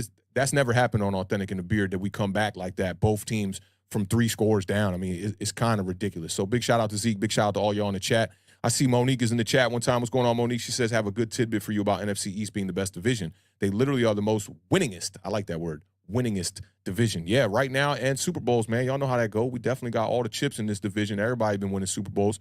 And the Philadelphia Eagles have caught up a little bit in the past year. So I'm loving what I'm seeing out of the NFC East. At the same time, it worries me because we got to go up against teams like yours, Monique, the Dallas Cowboys again, and the Philadelphia Eagles are strong this year. I'm not sleeping on the Commanders at all this year. Eric Bieniemy's definitely got them in the right direction through 2 games, averaging like 26 points a game, 27 points a game. They were averaging 18 last year, so big jump up for them so far. I know it's a small sample size, but I know they're hoping to stack, some more motivation and some more momentum for the Washington Commanders. So we'll see how that goes. Shout out Roldy one time in the building, man, with that $10 super chat again, man. Roldy always holding us down when he pulls up in the streams, man. Bless, bro, bless. He says, Authentic, you and Tim are the only 2 content creators that keep it real without getting in their feelings. As a realistic fan, I want to hear about the good and the bad and just good when it's not. Yeah, I feel you on that, man. It's like, I just try to be even. Like, I don't want you to, like I said, I don't want people to pull up to these streams and be like, dang, all this dude does is just criticize and it's all negative. So I try to just keep it balanced. Like, we play good, I'm going to talk about us playing good, man. And if we play bad, I got to talk about us playing bad. And I do it from a perspective of focusing on the skill positions. I'm big into the wide receivers, the quarterbacks, the running backs mainly. And then I, dibble and dabble in the secondary and stuff like that. I lead the trenches up to them dudes like Bobby. They're really good at what they do when they talk about the trenches and whatnot.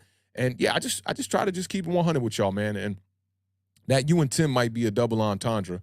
Might be with the Beard and might be with Tim from Online Big Blue. Who, I like Tim's content. I think he does a good job. At times, I think can be a little bit overly harsh on Daniel Jones, but I think that's just his way of assessing it. It's just what he sees in the quarterback. I'm not so willing to just like write somebody off and say they're never going to be able to do this or that. I just assess it from game to game and just see how it goes. I think Daniel Jones is more than a competent quarterback, and he's shown that. But the number one knock has been the consistency. That's really the number one knock.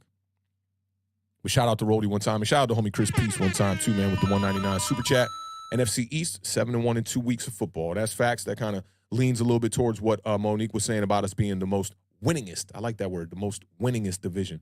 And shout out to Monique's Cowboys. Y'all played a hell of a game yesterday. Dak Prescott looked good too. I don't know if he looked quite as good as Daniel Jones did in that second half, but he looked good. We're gonna talk about that tomorrow. Make sure y'all pull up 7 p.m. Eastern Standard Time, man. And shout out Dominic in the building, always pulling up. What was the big positive and negative from the weekend in people's views? I mean, the positive was the quarterback's fight to me and the offensive line. Those were 2 things that were like the standout positives because they were the most worrisome units after that first game. The negative is stopping the run. And we couldn't stop anything. And getting after the quarterback, couldn't get after nothing. Shout out Keith Wilson in the building. Keith Wilson Jr. says, salute. I feel so in between. Like, the comeback was crazy, but damn, we look so slow as a team in processing things. Can we please make a damn tackle? I'm with you, Keith. It's a tough one, man. When you play that bad in the first half and the emotions go way down in the bottom of the pits, man. I'm talking about in the flames, yo. Getting cooked in that first half. To then see it like just go polar opposite, straight up polar opposite, and play the best second half of football we've seen from the New York Giants definitely since I've been on YouTube. That might be the best second half I've ever seen. I've never seen a second half that great. So it's going to mess with your emotions a little bit. It's going to make you feel a little puzzled, like not knowing how to assess this team.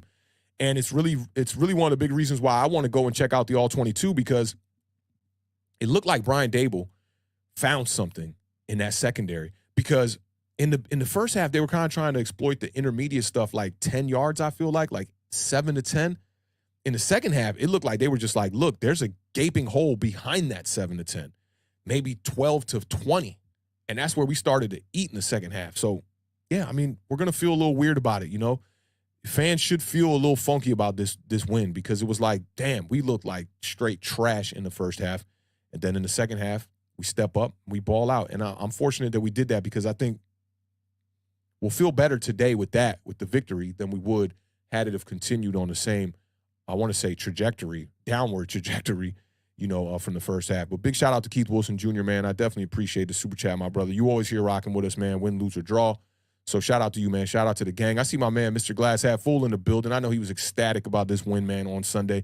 He says it's like they forgot Budda Baker was out and then realized in the second he was. That's a good point. That's a good point. And remember, the safety got hurt. I want to say it was the safety either that was filling in for him. If not, it was the opposite safety of Budda Baker.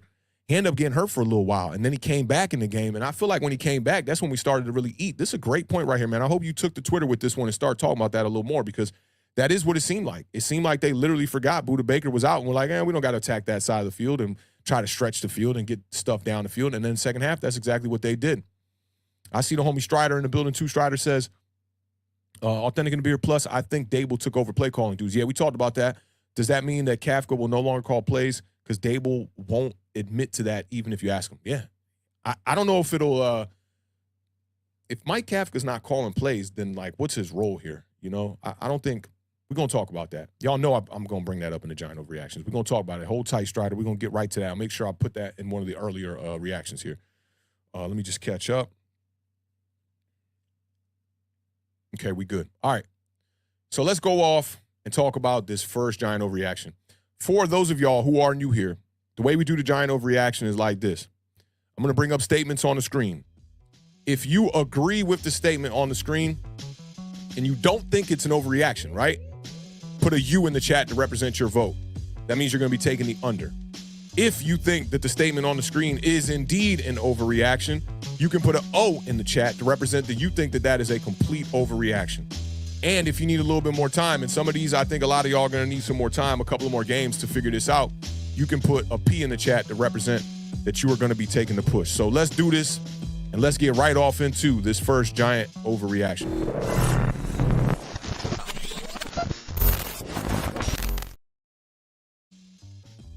I like this one from Jordan Renan one time. He says, this is what the Giants offense was supposed to look like. Now, y'all know me. I was on record last stream for the preview show saying, run the damn ball, give the ball to Saquon Barkley. That's our identity. The Giants come out here and they throw the ball a lot in the first half. It doesn't work out too well. Let me know what y'all think. Is this what the Giants offense, second half-wise, let's focus on the second half. Is this what the Giants offense is supposed to look like?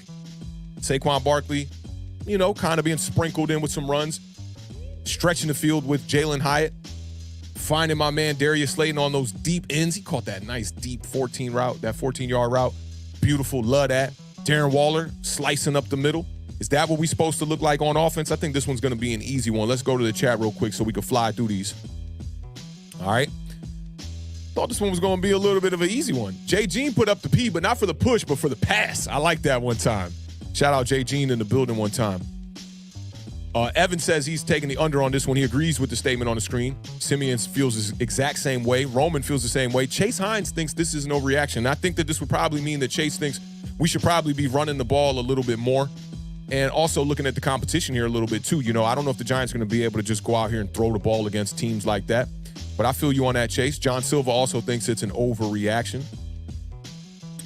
Devion, I want to say, I might be pronouncing that wrong, is taking the under. Shout out to Mr. Taylor in the building one time. Rozelle in the building. What's going on, Rozelle? Hope all is well. Taking the under on this one. Marjorie taking the under. Ligma taking the under. My man Eric in the building says this is an overreaction. Mr. Glass Half Full taking the under on this one. Mike taking the under. We got a bunch of unders in a row from Mike Jones in the building. My holy king. No Mets, no Nets, no Jets in the building. Strider taking the push, though, one time. Gregory taking that under one time. Rozelle got the under. Harrison Bryan in the building. What's going on, Harrison? Hope all is well on this victory Monday afternoon. Taking the under. K Suave Vegas in the building says it's an overreaction. It was the Cardinals. I feel you on that. Respect to that take. I like that. The easy way out would be to take the under and agree with the statement on the screen, but I like that. And I also think the identity of this team is still kind of running the ball. We'll see. We'll see, because this was a game against, I would say, lesser opposition. When we go up against teams that are top tier, like somebody was talking about in the super chat earlier, that's when we're really going to find out. Like, can the New York Giants play this type of football against the better football clubs in the NFL? I like that take, though, Suave, and welcome to the family, bro. Alex also taking the under. Monique says it's an overreaction one time. Chris Peace taking the push. He was smart, man. It's going to depend on the opponent. I like that. Nick DeWick taking the under as well. We got a bunch of unders there. Lou Mateo taking the under. Talking Eco taking the under. Havoc says it's an overreaction. Run the ball, run the ball, run the ball. Helps the defense and decreases the pass rush. This is a good point. This is a good point. I'm still kind of formulating my opinion on this one here still. And let me see. Strider says, I thought the second half was a good mix of run and pass. We still did a lot of quick passes that opened up some big, deep passes to Jalen Hyatt. That's facts, too. And big dog status. We need those big dogs on the Giants one time. He said he taking an under one time. K-Swab said thanks and go Big Blue. That's what's up. Appreciate you rocking with us today, K-Swab, man. If you're digging the vibes, hit the subscribe button. That goes to all of y'all. Goes a long way to support this channel. Get these streams out there in the algorithm, man. We put out 4 streams a week, man. High quality content. Let me see what else we got here. Edward Squires taking an overreaction because I still think they want to have a more even balanced offense. I'm with you on that. So this is what I'm going to do. I'm going to take the push on this one. And y'all know me, I normally don't take the push. I should probably have like some shots of some whiskey or something up here for every time I take the push. I'm going to take the push, right? Because I want to see how this fares against the San Francisco 49ers. Give me 3 weeks. I'm going to bring this one back up in 3 weeks from Jordan Renan. Shout out to Jordan Renan, beat reporter for the New York Giants, man, doing a hell of a job putting his foot in this game. And I'm going to revisit this one in a couple of weeks. But I like y'all answers. I'd say more people went with the under, a few overreactions that I definitely don't fault you on. Big shout out to the gang, man, for all those votes, too. So let's get off into this next one time. See how y'all feeling about this one. This one was definitely a big topic going around Twitter.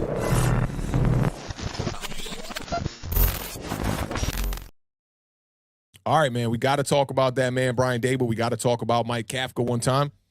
Brian Daboll should be the only one calling plays. How y'all feel about this one, chat? Is this an overreaction to just one game? Brian Daboll takes the clipboard, starts calling plays? Or do y'all think that Mike Kafka needs to take a seat on the bench and stop calling plays? If you agree with this statement on the screen, let me see some U's in the chat. If you think that Brian Daboll calling plays, only Brian Daboll calling plays, is an overreaction, let me see some O's in the chat, and you know the vibes. If you need that push and you need some more time, go ahead and put the P in the chat and take the push one time.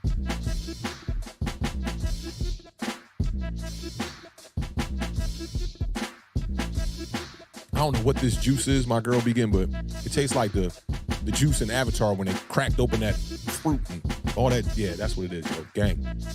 All right, let me see what y'all saying one time in the chat.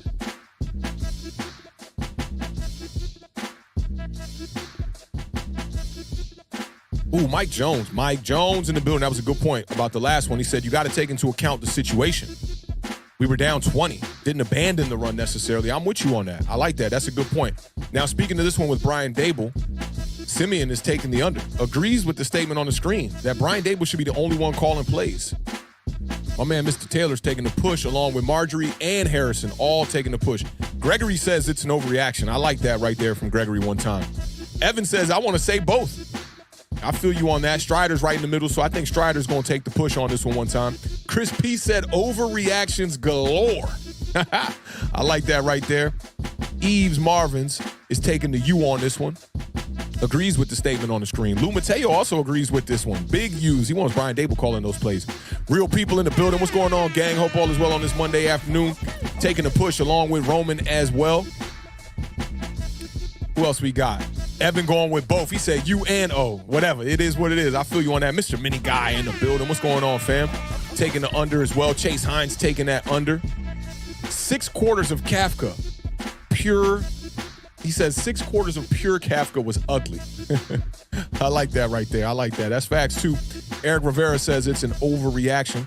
Mike Jones taking the under one time if he was actually calling plays and have Kaf help with the install like Eric Bieniemy in Kansas City. Okay, I like that, too. Edward Squire says it's an overreaction. Evan changed his mind. He's going with the push one time. Jay Jean taking the overreaction one time.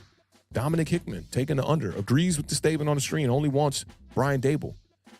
John Silva said you, and I agree with Mike Jones. Mike Jones in the building. I wonder if Mike Jones' real name is Mike Jones. That's an awesome name. I know every time you get greeted, they be like, Mike Jones. Rozelle taking the push. No Mets, no Nets, no Jets says taking the push. A little too early to call. I feel you on that. Big Dog Status says it's an overreaction. Alex with the U one time agrees with the statement on the screen. We got gang in the building today, y'all, man. Shout out to all of y'all rocking with us today, man. I'm not too sure how to pronounce this one. Drazy or Draze. I'm going to say Drazy. Shout out Drazy. He taking a push one time. My man Benny in the building. What's going on, Benny? Pushing P's one time. And my man Nick the Wick says it's an overreaction. So for me, I'm going to go ahead and say it's an overreaction, especially because it's just week 2, right? And I know it was ugly to start, but don't look at the Dallas Cowboys and kind of like drag that into this game. The Dallas Cowboys are a much different team than the Arizona Cardinals. Yeah, the first 2 quarters against the Cardinals wasn't good, but I still think it's a bit of an overreaction. I just want to see Mike Kafka dial in a little bit more. I still think we need to rely on the run a little bit more early on in these games, a little bit too pass happy, and I think that's why we're getting down on the scoreboard so early. I mean, this game, to me, and I got to look at the 22 to confirm this, but to me, it didn't look like the Giants did much different in the first half and the second half game plan-wise. Like, the schemes looked pretty similar to me, but y'all know that tight, condensed kind of camera angle that the broadcasts give you. You don't get to see what's really going on down the field. So I'm looking forward to seeing that all 22 today, man. I'm going to dig through that. It's going to be fun. But to me, it didn't look like that drastic of a difference. I don't know what happened, but whatever happened, it worked, and I'm happy. I'm grateful that it happened. So, this is the Avatar juice, the passion orange guava, delish. That's the juice right there. So yeah, I'm gonna say it's an overreaction. And for the people that took the push, I'm not mad at you, because if you see this, if Kafka calls plays going into the next weeks, and you start to see a trend happening here, then yeah, it's gonna be definitely got to take the push and let Brian Dable call all the plays. So yeah, respect to all of y'all for that one. I thought that was gonna be a tricky one for y'all for sure. All right, let me see where we want to go here. There's one I might skip. I got to keep the vibes high. All right, let's get off into this next overreaction one time.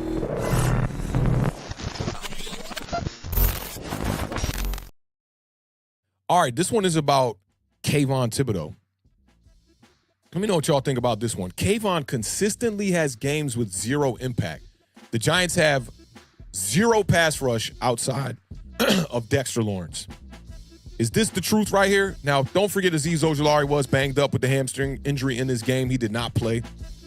And I was also wondering what happened to the kid Riley, who really shined in the offseason and in preseason. Definitely was balling out. You haven't seen him on the field too much. Boogie Basham has not been a great contributor. I'm going to give y'all my answer on this one pretty early.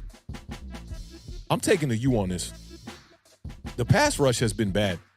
We got 0 sacks in 2 games here, okay?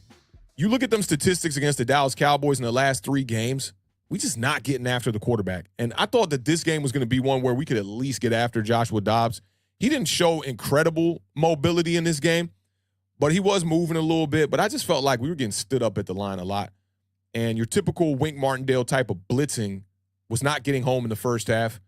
The defense, man, who I thought was going to be the backbone of this team, it has been one of the weakest units. And I'll start with the pass rush. The pass rush has been one of the weaker units. I mean, it's Dexter Lawrence, and that's really it. Like, and you really shouldn't have to rely on your nose tackle, your D tackle, to get after the quarterback as much. You know, that's normally stuff to stop the run, you know, jam things up front. It's unfortunate because Kayvon was picked high, but I don't necessarily think he's playing bad football, but he's not playing good football. It's only 2 games. I'm not going to panic. But I don't think that this is like an overreaction by any means necessary. You know, going through the amount of games we've played so far, just 2 games, it's been really, really, really bad for Kayvon. So let me see what y'all talking in the chat one time. See how y'all feel about this. I think I got a good gauge on how y'all gonna feel about this. I think most people gonna take the U on this one. Let's see what we talking here. Yeah, we got a ton of U's, man. Outside of Dexter Lawrence, Gregory says, yup. I'm with y'all on that. Harrison Bryan says I'm not sure if Wink is helping him, but the defense in general has been horrible. Yeah, that's real right there. John Silva taking the U. Zach G taking the U. Roldy said, but I'm not going to write him off, and I'm not going to write him off either. I think he's a good player. It's just this reminds me a little bit of what happened with Dexter Lawrence early on in his career. You know, like, people didn't think that Dexter Lawrence was going to be this great defensive lineman, you know, the first couple of years here. And then finally they got him playing his normal position. And Wink Martindale really found ways to make Dexter Lawrence be a top 3 D tackle in this league. I think it's still work in progress with Kayvon Thibodeau. Jared says KT looked weird, like he was either taking plays off or didn't know the assignments. Yeah, I mean, getting stood up. It's disheartening. I like Kayvon Thibodeau a lot. And I saw a lot of comments on his Instagram posts, a lot of people getting at him. I'm going to give him his time, but I still don't think the statement on the screen is an overreaction by any means necessary. It is what it is through the first couple of games.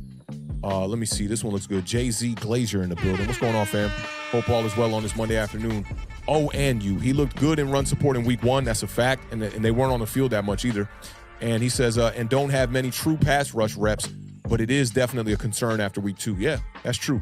Haven't had a chance to see him pin his ears back and just get after the quarterback here. You've been playing from down behind a lot too, man. So it's like, more stopping the run than it is trying to get after the quarterback. You talked about the true pass rush reps. That's a fact right there. So I'm right there with you on that one, Jay. Let me see what else we got. Edward Squires in the building taking the under as well. Mike Jones says it's an overreaction. We still suck at stopping the run and don't put teams in obvious passing downs. Wink drops KT into coverage too much, in my opinion. Yeah, we definitely did see that. I remember in the Dallas Cowboys game, there was a play where Dak Prescott zipped that quick slant to CeeDee Lamb right by Kayvon Thibodeau's ear, man, when he dropped back in the pass coverage. I like to see him just pinning his ears back, getting after the quarterback. Same goes for Isaiah Simmons, who I think has a little bit more of a well-rounded skill set to be able to do some covering things, but yeah, I'd like to see those guys getting after the quarterback. We got to get back to New York Giants, like that real New York Giants, Michael Strahan, O.C. Umenyiora, Justin Tuck, Matthias Kiwanuka. We got to get back to those type of days where we get after the quarterbacks. Carl Banks, Lawrence Taylor, Harry Carson. We got to play physical football, and this defense needs to be the backbone. I didn't like seeing Xavier McKinney getting trucked by a quarterback. I didn't like seeing that. And I know he had a full head of steam running 40 yards down the field, but like, Xavier McKinney gets trucked, and then he kind of looked up like, bro, that was on you. It was on you and nobody else. So this defense got to find a way to play tougher. Just play tougher and be more aggressive and get after these quarterbacks, man. Like, we cannot be – there's no way you can expect this offense to be the backbone of this team and go out here and win us games like this all year. It's not going to happen like this. You got to go out there and be a well-balanced unit. So I'm definitely in agreement with y'all on that. Nick the Wick in the building taking the under as well. Let me see. Gregory said, Awthentik, that's a fair statement. He is a work in progress. Yep, that's facts. He's still young, man. He's still young. Got to give these guys their time, man. And if we're going to give Evan Neal some time, we got to give Kayvon Thibodeau some time. That's a fact right there. Let me see. Crypto Move said McKinney was going after the ball carrier or was going for the ball more than the ball carrier. It looked like a little bit of uncertainty as Dobbs was approaching him. Man, you got to go lay that man out. And I know with the rules with the sliding quarterbacks and stuff like that, it does make it difficult. I will give him that. Independent Outsider says, let me see. Oh, this one's from Benny, actually. KT going to try to eat during the Commanders game. Leno and Wiley killing me softly. Weak spots in our O-line. Yeah, that's facts. And y'all got Wiley from Kansas City. If they getting rid of him, that should have been a red flag right there. He did allow the most pressures last year of any right tackle when he was with Kansas City. But, he's got a decent skill set. He's a big guy, and he has starter experience in the league. So all you can do is hope he gets better. And all I can do is hope that Kayvon Thibodeau go out there and dominate. Independent Outsider says it's an overreaction. If KT is getting double, triple teamed, the rest of the D needs to take advantage. Okay. I like that. That's a good point. I got to look at the tape and see how much he was getting double teamed, though. We'll see how that's looking, though. Shout out Independent Outsider in the building. All right. Zanny said, Zanny or Zani said McKinney is soft. Where did Bama McKinney go? I feel you, man. I don't think he's soft, but this is 2 straight games where you can question his tackling approach. When you look at the Dallas Cowboys game, he had the one route to CeeDee Lamb where CeeDee Lamb got open on the rub route, caught the ball. Xavier McKinney's got a good angle on him and just completely missed the tackle. I'm just like, what's going on? And Jay-Z says, I agree, Awthentik. McKinney definitely looked a little strange on that play. Yeah, it was weird. And then he's sitting on his butt after the play from a quarterback, man. It's just like that can't go down. That definitely can't go down. Let me see. John Silver says, don't say look at the tape. That gives me PTSD. Yeah, I'm probably from that Cowboys game from last week because the tape on that game, you want to just throw that out. All right, let me see here real quick. Let me catch up. Let me see. Okay, we're good. We're good on that aspect. All right, let's get to this next Giant overreaction one time, man. I got 2 more, and then I'm going to get y'all up out of here.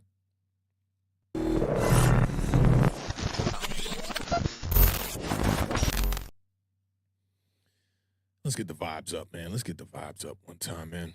All right, let's talk about this one here, man. I saw this one running around on Twitter from @TravisBeard0013. He says, the Giants barely beat a team who will have the #1 pick. Daniel Jones extension is still a big mistake. What y'all think about this one? Is this an overreaction for y'all? I know it's a two-part question. Do y'all think that he's overreacting on the Daniel Jones extension? I didn't get to check if this tweet actually came out before the game was over, because if you look at this is why I just didn't tweet during the first half. I didn't say a word about nothing going on with this team too much. I just said, yo, if the Cardinals skunk us, I'm going to lose my mind, because that'll be 2 weeks in a row we got skunked.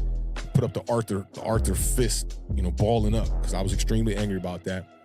But I saw a lot of Giants fans jumping off the bridge, man, in the first half. And I get it. It was a bad first half. But what y'all think about this one here, man? Was the Daniel Jones extension a big mistake? And do you think that the Cardinals are really going to have the number 1 pick? I know a lot of people anticipated that walking into the year, but now this is 2 weeks straight that the Arizona Cardinals have put up a decent fight. They had 6 sacks last week against the Washington Commanders from 5 different players, and they came out here against the New York Giants, and they got some pressure on Daniel Jones early in this game, and they were making some plays. And offensively, they showed grit, they showed fight. What y'all think about this one? Let me see how the gang feeling. Let me roll back here. Okay, so Harrison Bryant says, big overreaction. I feel you on that. My man, the Beard, in the chat says he's taking the push on this one. Don't quite know on this one. Gregory's taking the push along with the Beard. Evan says it's an overreaction along with, I still got to figure out how to say this name. Devion. I'm going to say it's Devion. Let me know if I'm saying that wrong, fam. Simeon's taking the push. Edward Squire says it's an overreaction. Chris Peace, you kind of surprised me on this push right here. This is a little bit surprising right here.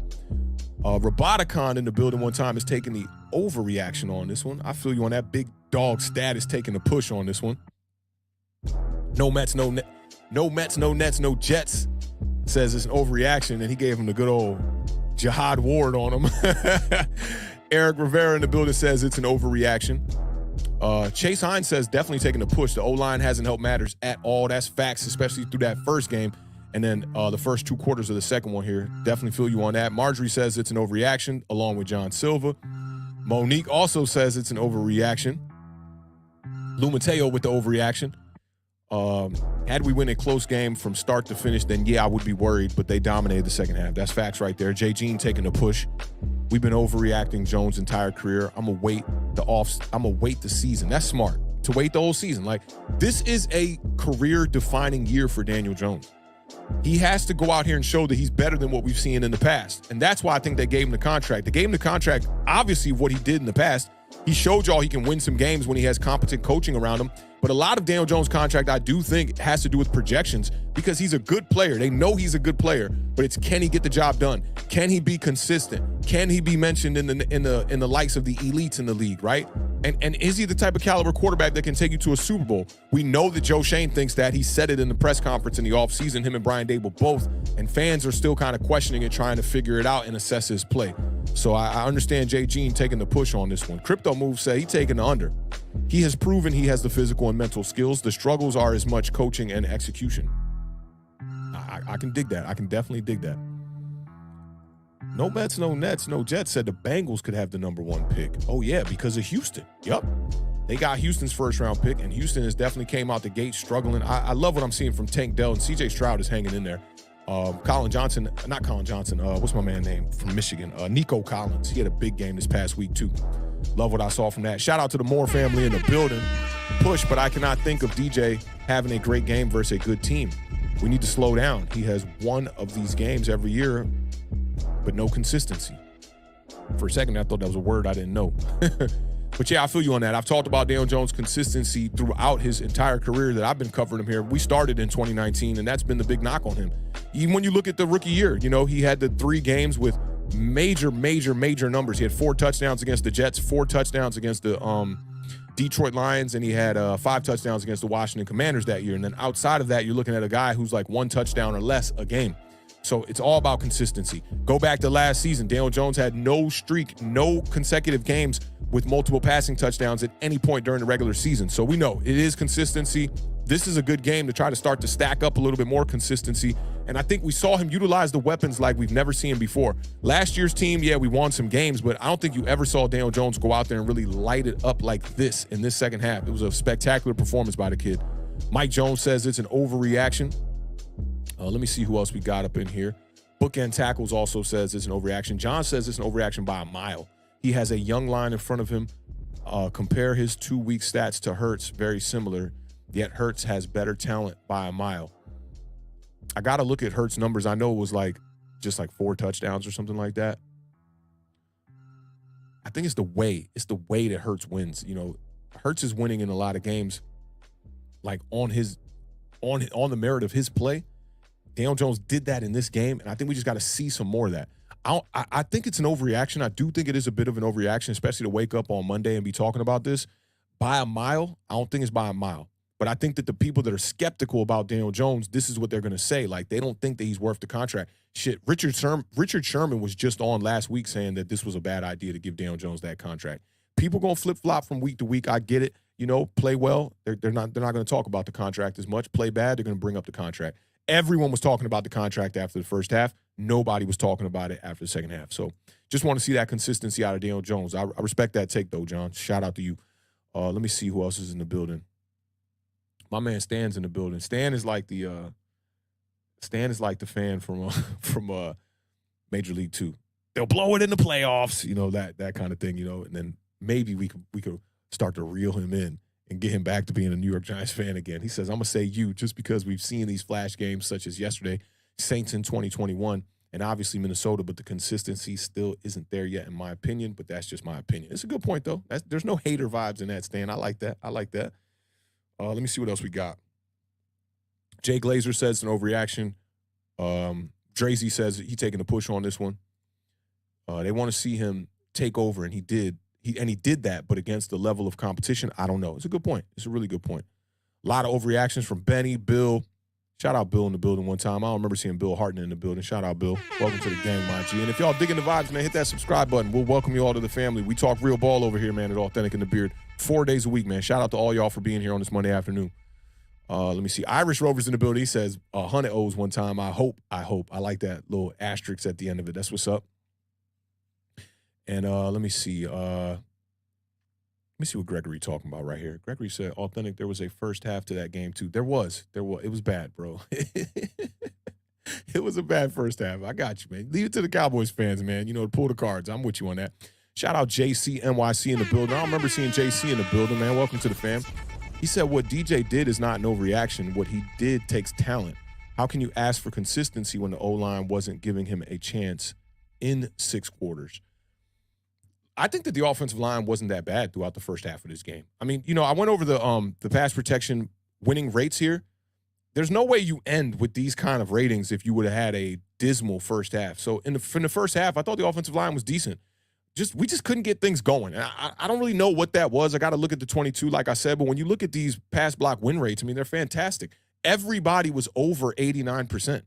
89.7 from Josh Yazidu and Marcus McKeithen. You had 93.1 from Evan Neal, which is ridiculous. John Michael Smith was tied for first in the entire NFL for his pass blocking win rate at 100%. I mean, he won every damn rep, And Mark Lewinsky, who I saw him getting thrown around. I did see him get thrown around on a play. They say his pass block win rate was 93.8. So, first half of this game, no excuses. Last week, yeah, I mean, it looked bad. And then when Daniel Jones did have time, he just wasn't making the throws. So we got to talk about consistency. That's how the NFL works. And talent, I don't think anybody's in the NFL that's not talented. They're all talented. These guys all got game. It's why the Arizona Cardinals came out there and put up a good fight against the New York Giants. And they're a team that everybody thinks is tanking, will have the number 1 pick, don't have a quarterback, don't have anything, no weapons. They got Hollywood Brown over there, and I don't even know who the number 2 is over there. Zach Ertz was doing some damage in this game early. I think he's a good weapon. But, yeah, it's the NFL, so there is talent everywhere. Consistency is important. I think consistency is what separates just talent, if you're not consistent right now, Kayvon Thibodeau is just talent. He's not consistently getting to the quarterback. Daniel Jones is more of a consistent player than a Kayvon Thibodeau, I feel like, especially when you look back at last year. Daniel Jones gave you a bunch of consistent football, which yielded fans to say stuff like, he's doing what he's asked to do and he's doing his job. And that's exactly what he did. So he was consistent in that regard. I think people are just looking for high level play at a consistent level. And hopefully this offensive line gets their stuff together so that we don't have to keep looking at the offensive line as a reason why Daniel Jones can't be consistent. And if that happens, I think we'll see Daniel Jones be consistent. So, yeah, I like the statement here, man. Shout out to JC, NYC in the building. I see the bucket hat in the building, man. Definitely appreciate you rocking with us on this Monday afternoon, bro. Let me see. This is a good question. This is a good question from Zanny or from Zani. What happens when AT comes back? Is he to the left guard and McKeithen stays at right guard? Look, man. McKeithen balled out. McKeithen deserves to get snaps at the guard for sure. So if it was me, can't forget Ben Bredesen had a concussion in this game too. We don't know how long he'll be out. But let's just say when the Giants get healthy, how's this going to look? For me, I got to watch what I say on here. Y'all know that, right? I might look at Ezeudu at right tackle.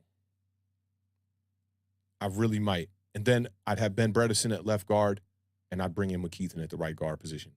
That might be a way to really shore up this offensive line and maybe save Bobby Johnson his job. This is a great point. I'm going to bring this to Twitter and talk to people about this and see how people feeling about this one too, because that's a great point right there, man. Big shout out to I'm trying to look at the profile picture and see if it's Zanny or I'm going to say it's Zani. I'm going to say it's Zani.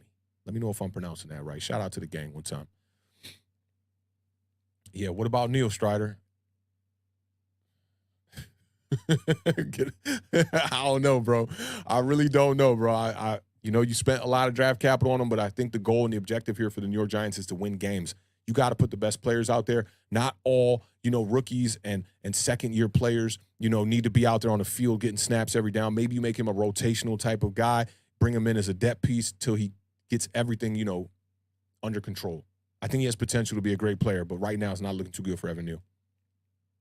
John Silver said, that's what I've been saying, man. Neal too slow to be on right tackle. Dude needs to be on right guard. That could be another option. You could move him to right guard as well, too. I think that Evan Neal might be a little bit too, of a gigantic stature type of player to play guard. Just imagine him pulling.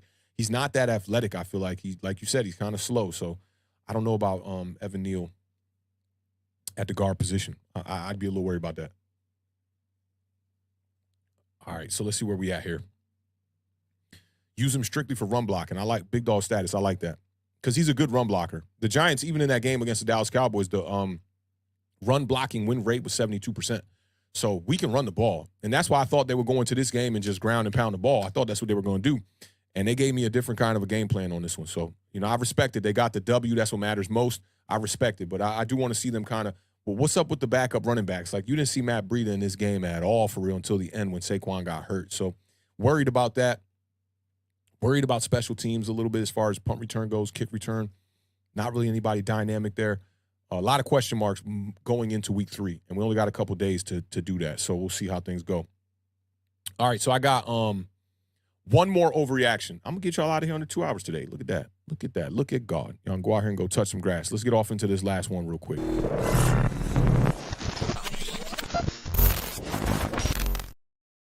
Let me know how y'all feeling about this one right here. Until we see it against a real team, we have to wonder what on earth was happening in the first half. We've kind of talked about this a little bit already.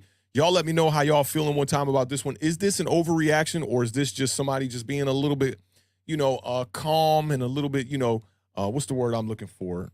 Not necessarily skeptical, but cautious, a little cautious, right? Just not thinking that everything is peachy from here on out because we played a good second half.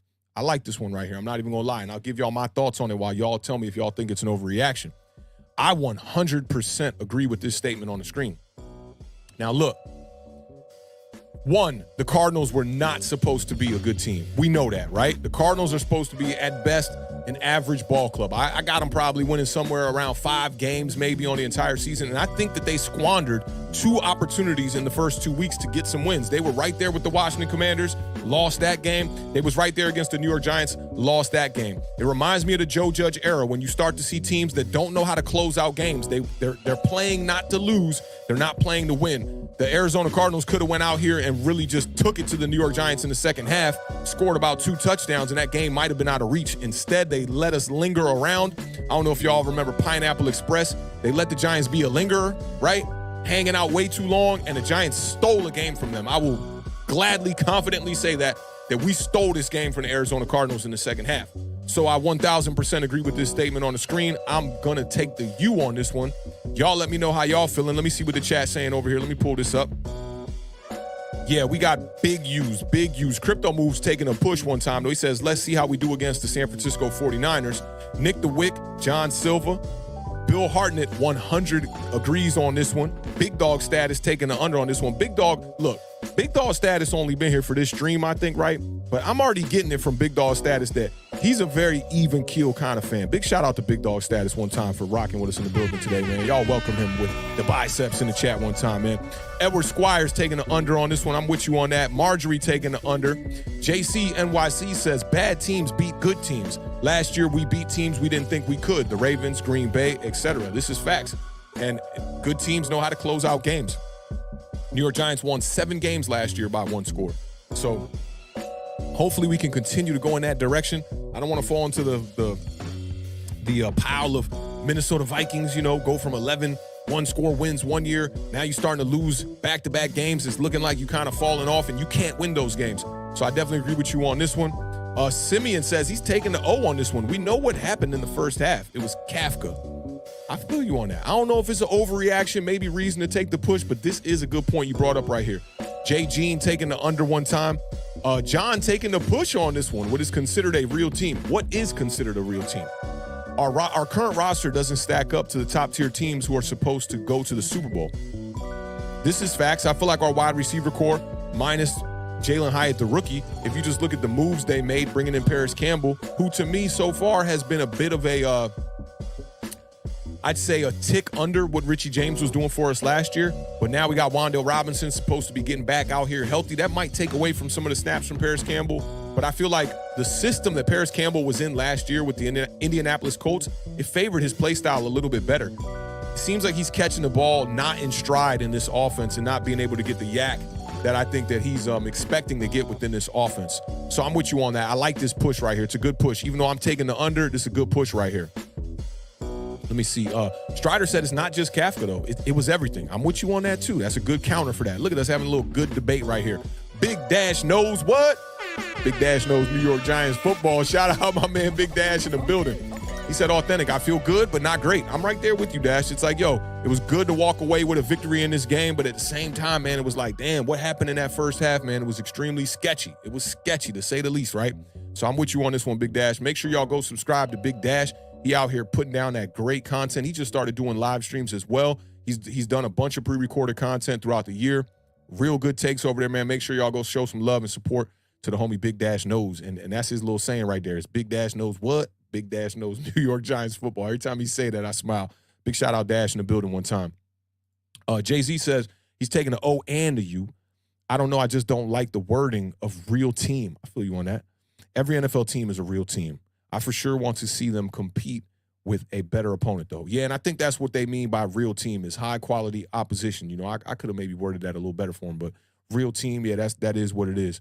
Shout out Drazy one time. Drazy says they went away from the run to set up the pass, which is what happened in game 1, too. Yes, that's facts. I think that they're, like, trying to do, like, the reverse of the play action. Like, we'll set up the pass. Once teams start to step back a little bit, then we'll bring Saquon in. We'll try to get these runs when these teams – you know, aren't in the box as heavy and whatnot. But I like the other way. I like it the opposite way. I like starting with the run, establish the run, find out who's really going to win the battle of the trenches early on in the game. And if you are the dominant team in the trenches, they'll stack the box. And in return, we'll go over the top to guys like Jalen Hyatt. We'll get these big plays to guys like Darren Waller. So I'm with the reverse of it. But I feel you on this one. That's definitely a good point. Old man Rob taking the under, as well as Drazy taking the under as well. I am Jarrell taking the under as well. Havoc says without question taking the under. Shout out Havoc. Look at Havoc. Looking fresh in the profile pic, bro. I see you, fam. I see you, man. Good to see you in the building today. Let me see who else we got. Chris Peace with the biceps. Carl's taking the under as well. Shout out Danny Thomas in the building one time with the $5 super chat. He says, I'm going to be at the 49er game. I hope Andrew Thomas comes back. I'll push. Yeah, I'm with you on that, man. I appreciate you supporting the channel, Danny. That means a lot to us over here, man. Awthentik in the Beard. We definitely be trying to put our foot in this content. That's going to be a good game to be at. I think it's a good test. You get to see us against that real competition, you know, people are talking about in this statement up here on the screen, and you see how we fare against them. You know, it's going to be a good test to see where we stand offensively, especially up front on this line. Was that game kind of a fluke, or that second half a bit of a fluke against the Cardinals as far as how much protection we had for Daniel Jones in the game? We know the 49ers front is definitely a good one that can get after the quarterback, one of the best linebackers in the game over there, one of the best edge rushers in the game over there. It's going to be a tall task to ask for a victory, and it's going to be in front of the whole world, man, on Thursday Night Football primetime We know how this New York Giants team has fared in primetime in the Daniel Jones tenure so far. So I'm hoping for the best, man, that you going to be out there. I hope we get a great game. I hope we can walk away with a W, man. Best of luck while you're out there. Make sure you enjoy the game, man. Appreciate the super chat as well again, bro. All right, let me see where we at. Just scrolling up. So a bunch of yous on this one. Lisa Smith is in the building. Shout out, Lisa. Hope all is well, Lisa. Let's see.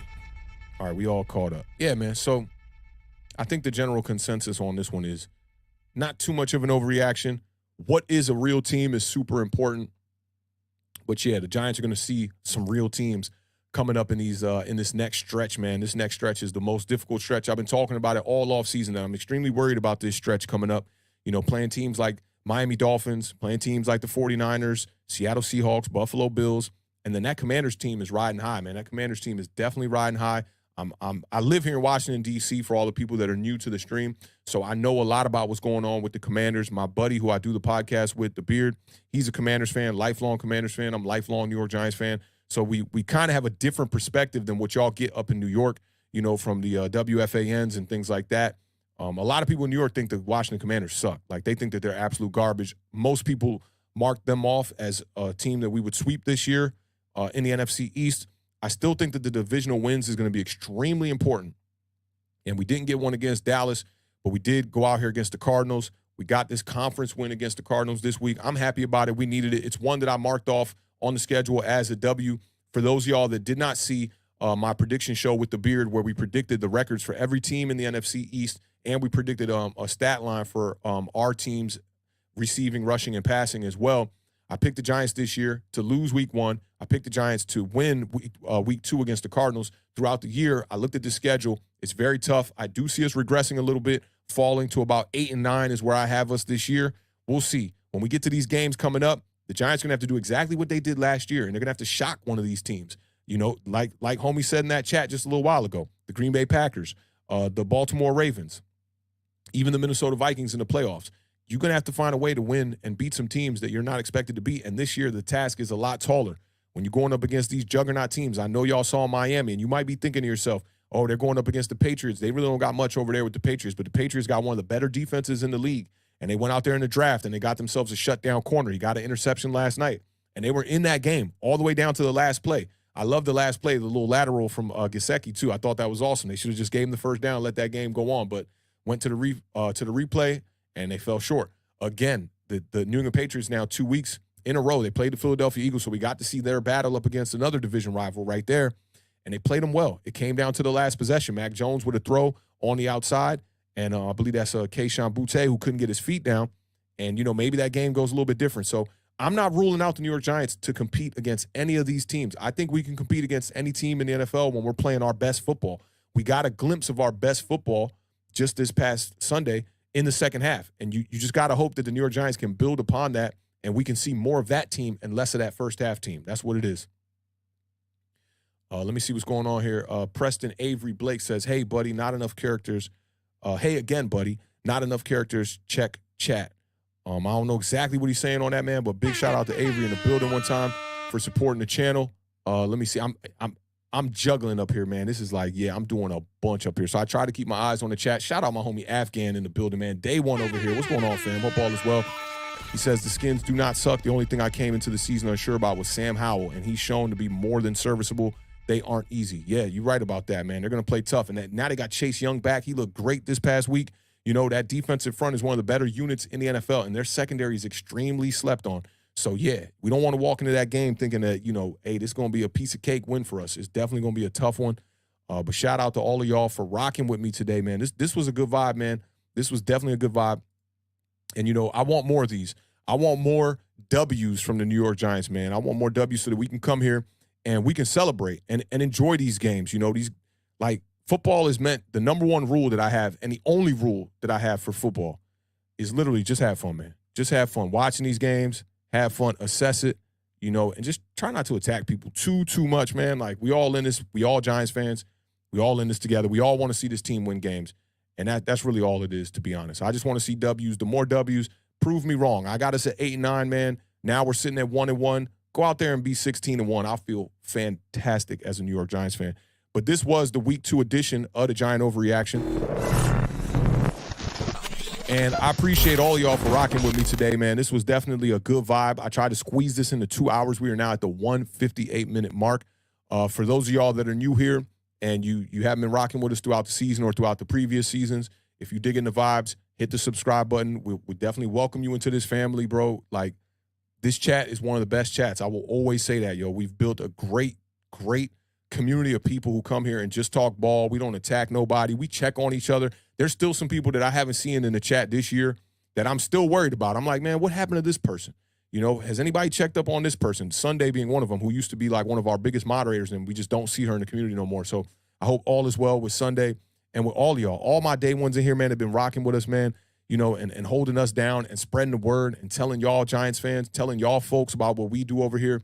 You know, people like Michael Knight and Beige Boy, who, you know, kind of had the same kind of relationship. They're brothers, and me and the Beard are brothers, even though we brothers from another mother.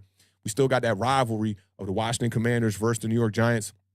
And you guys telling each other about the podcast and sharing the good word, man, I mean, that goes a long way for me over here. I'm grateful to be here to be able to, you know, spend my Monday to chop it up and talk with y'all about football. Like, it's amazing. And a winning, a game that we won, winning football. Our quarterback going out there and winning that game. No questions asked. Daniel Jones won this damn game. This is one of those comebacks, and I'm going to leave y'all with this because we're going right here at this 2-hour mark. We're going to cut this one. But I'm going to leave y'all with this. When I talked about Daniel Jones' game-winning comebacks, I was one of the channels that talked about these numbers a lot. He had the 5 game-winning comebacks last year, right? And the numbers were so pedestrian. I brought them up so many times, right? Like, not even one throw over 6 yards. Not one throw went past the first down marker. You had Saquon Barkley, who was handling about 68% of the offense during those game-winning drives. Daniel Jones had 12 throws in 5 game-winning drives, right? So I always said, like, you know, look at those game-winning drives with a little bit of a grain of salt.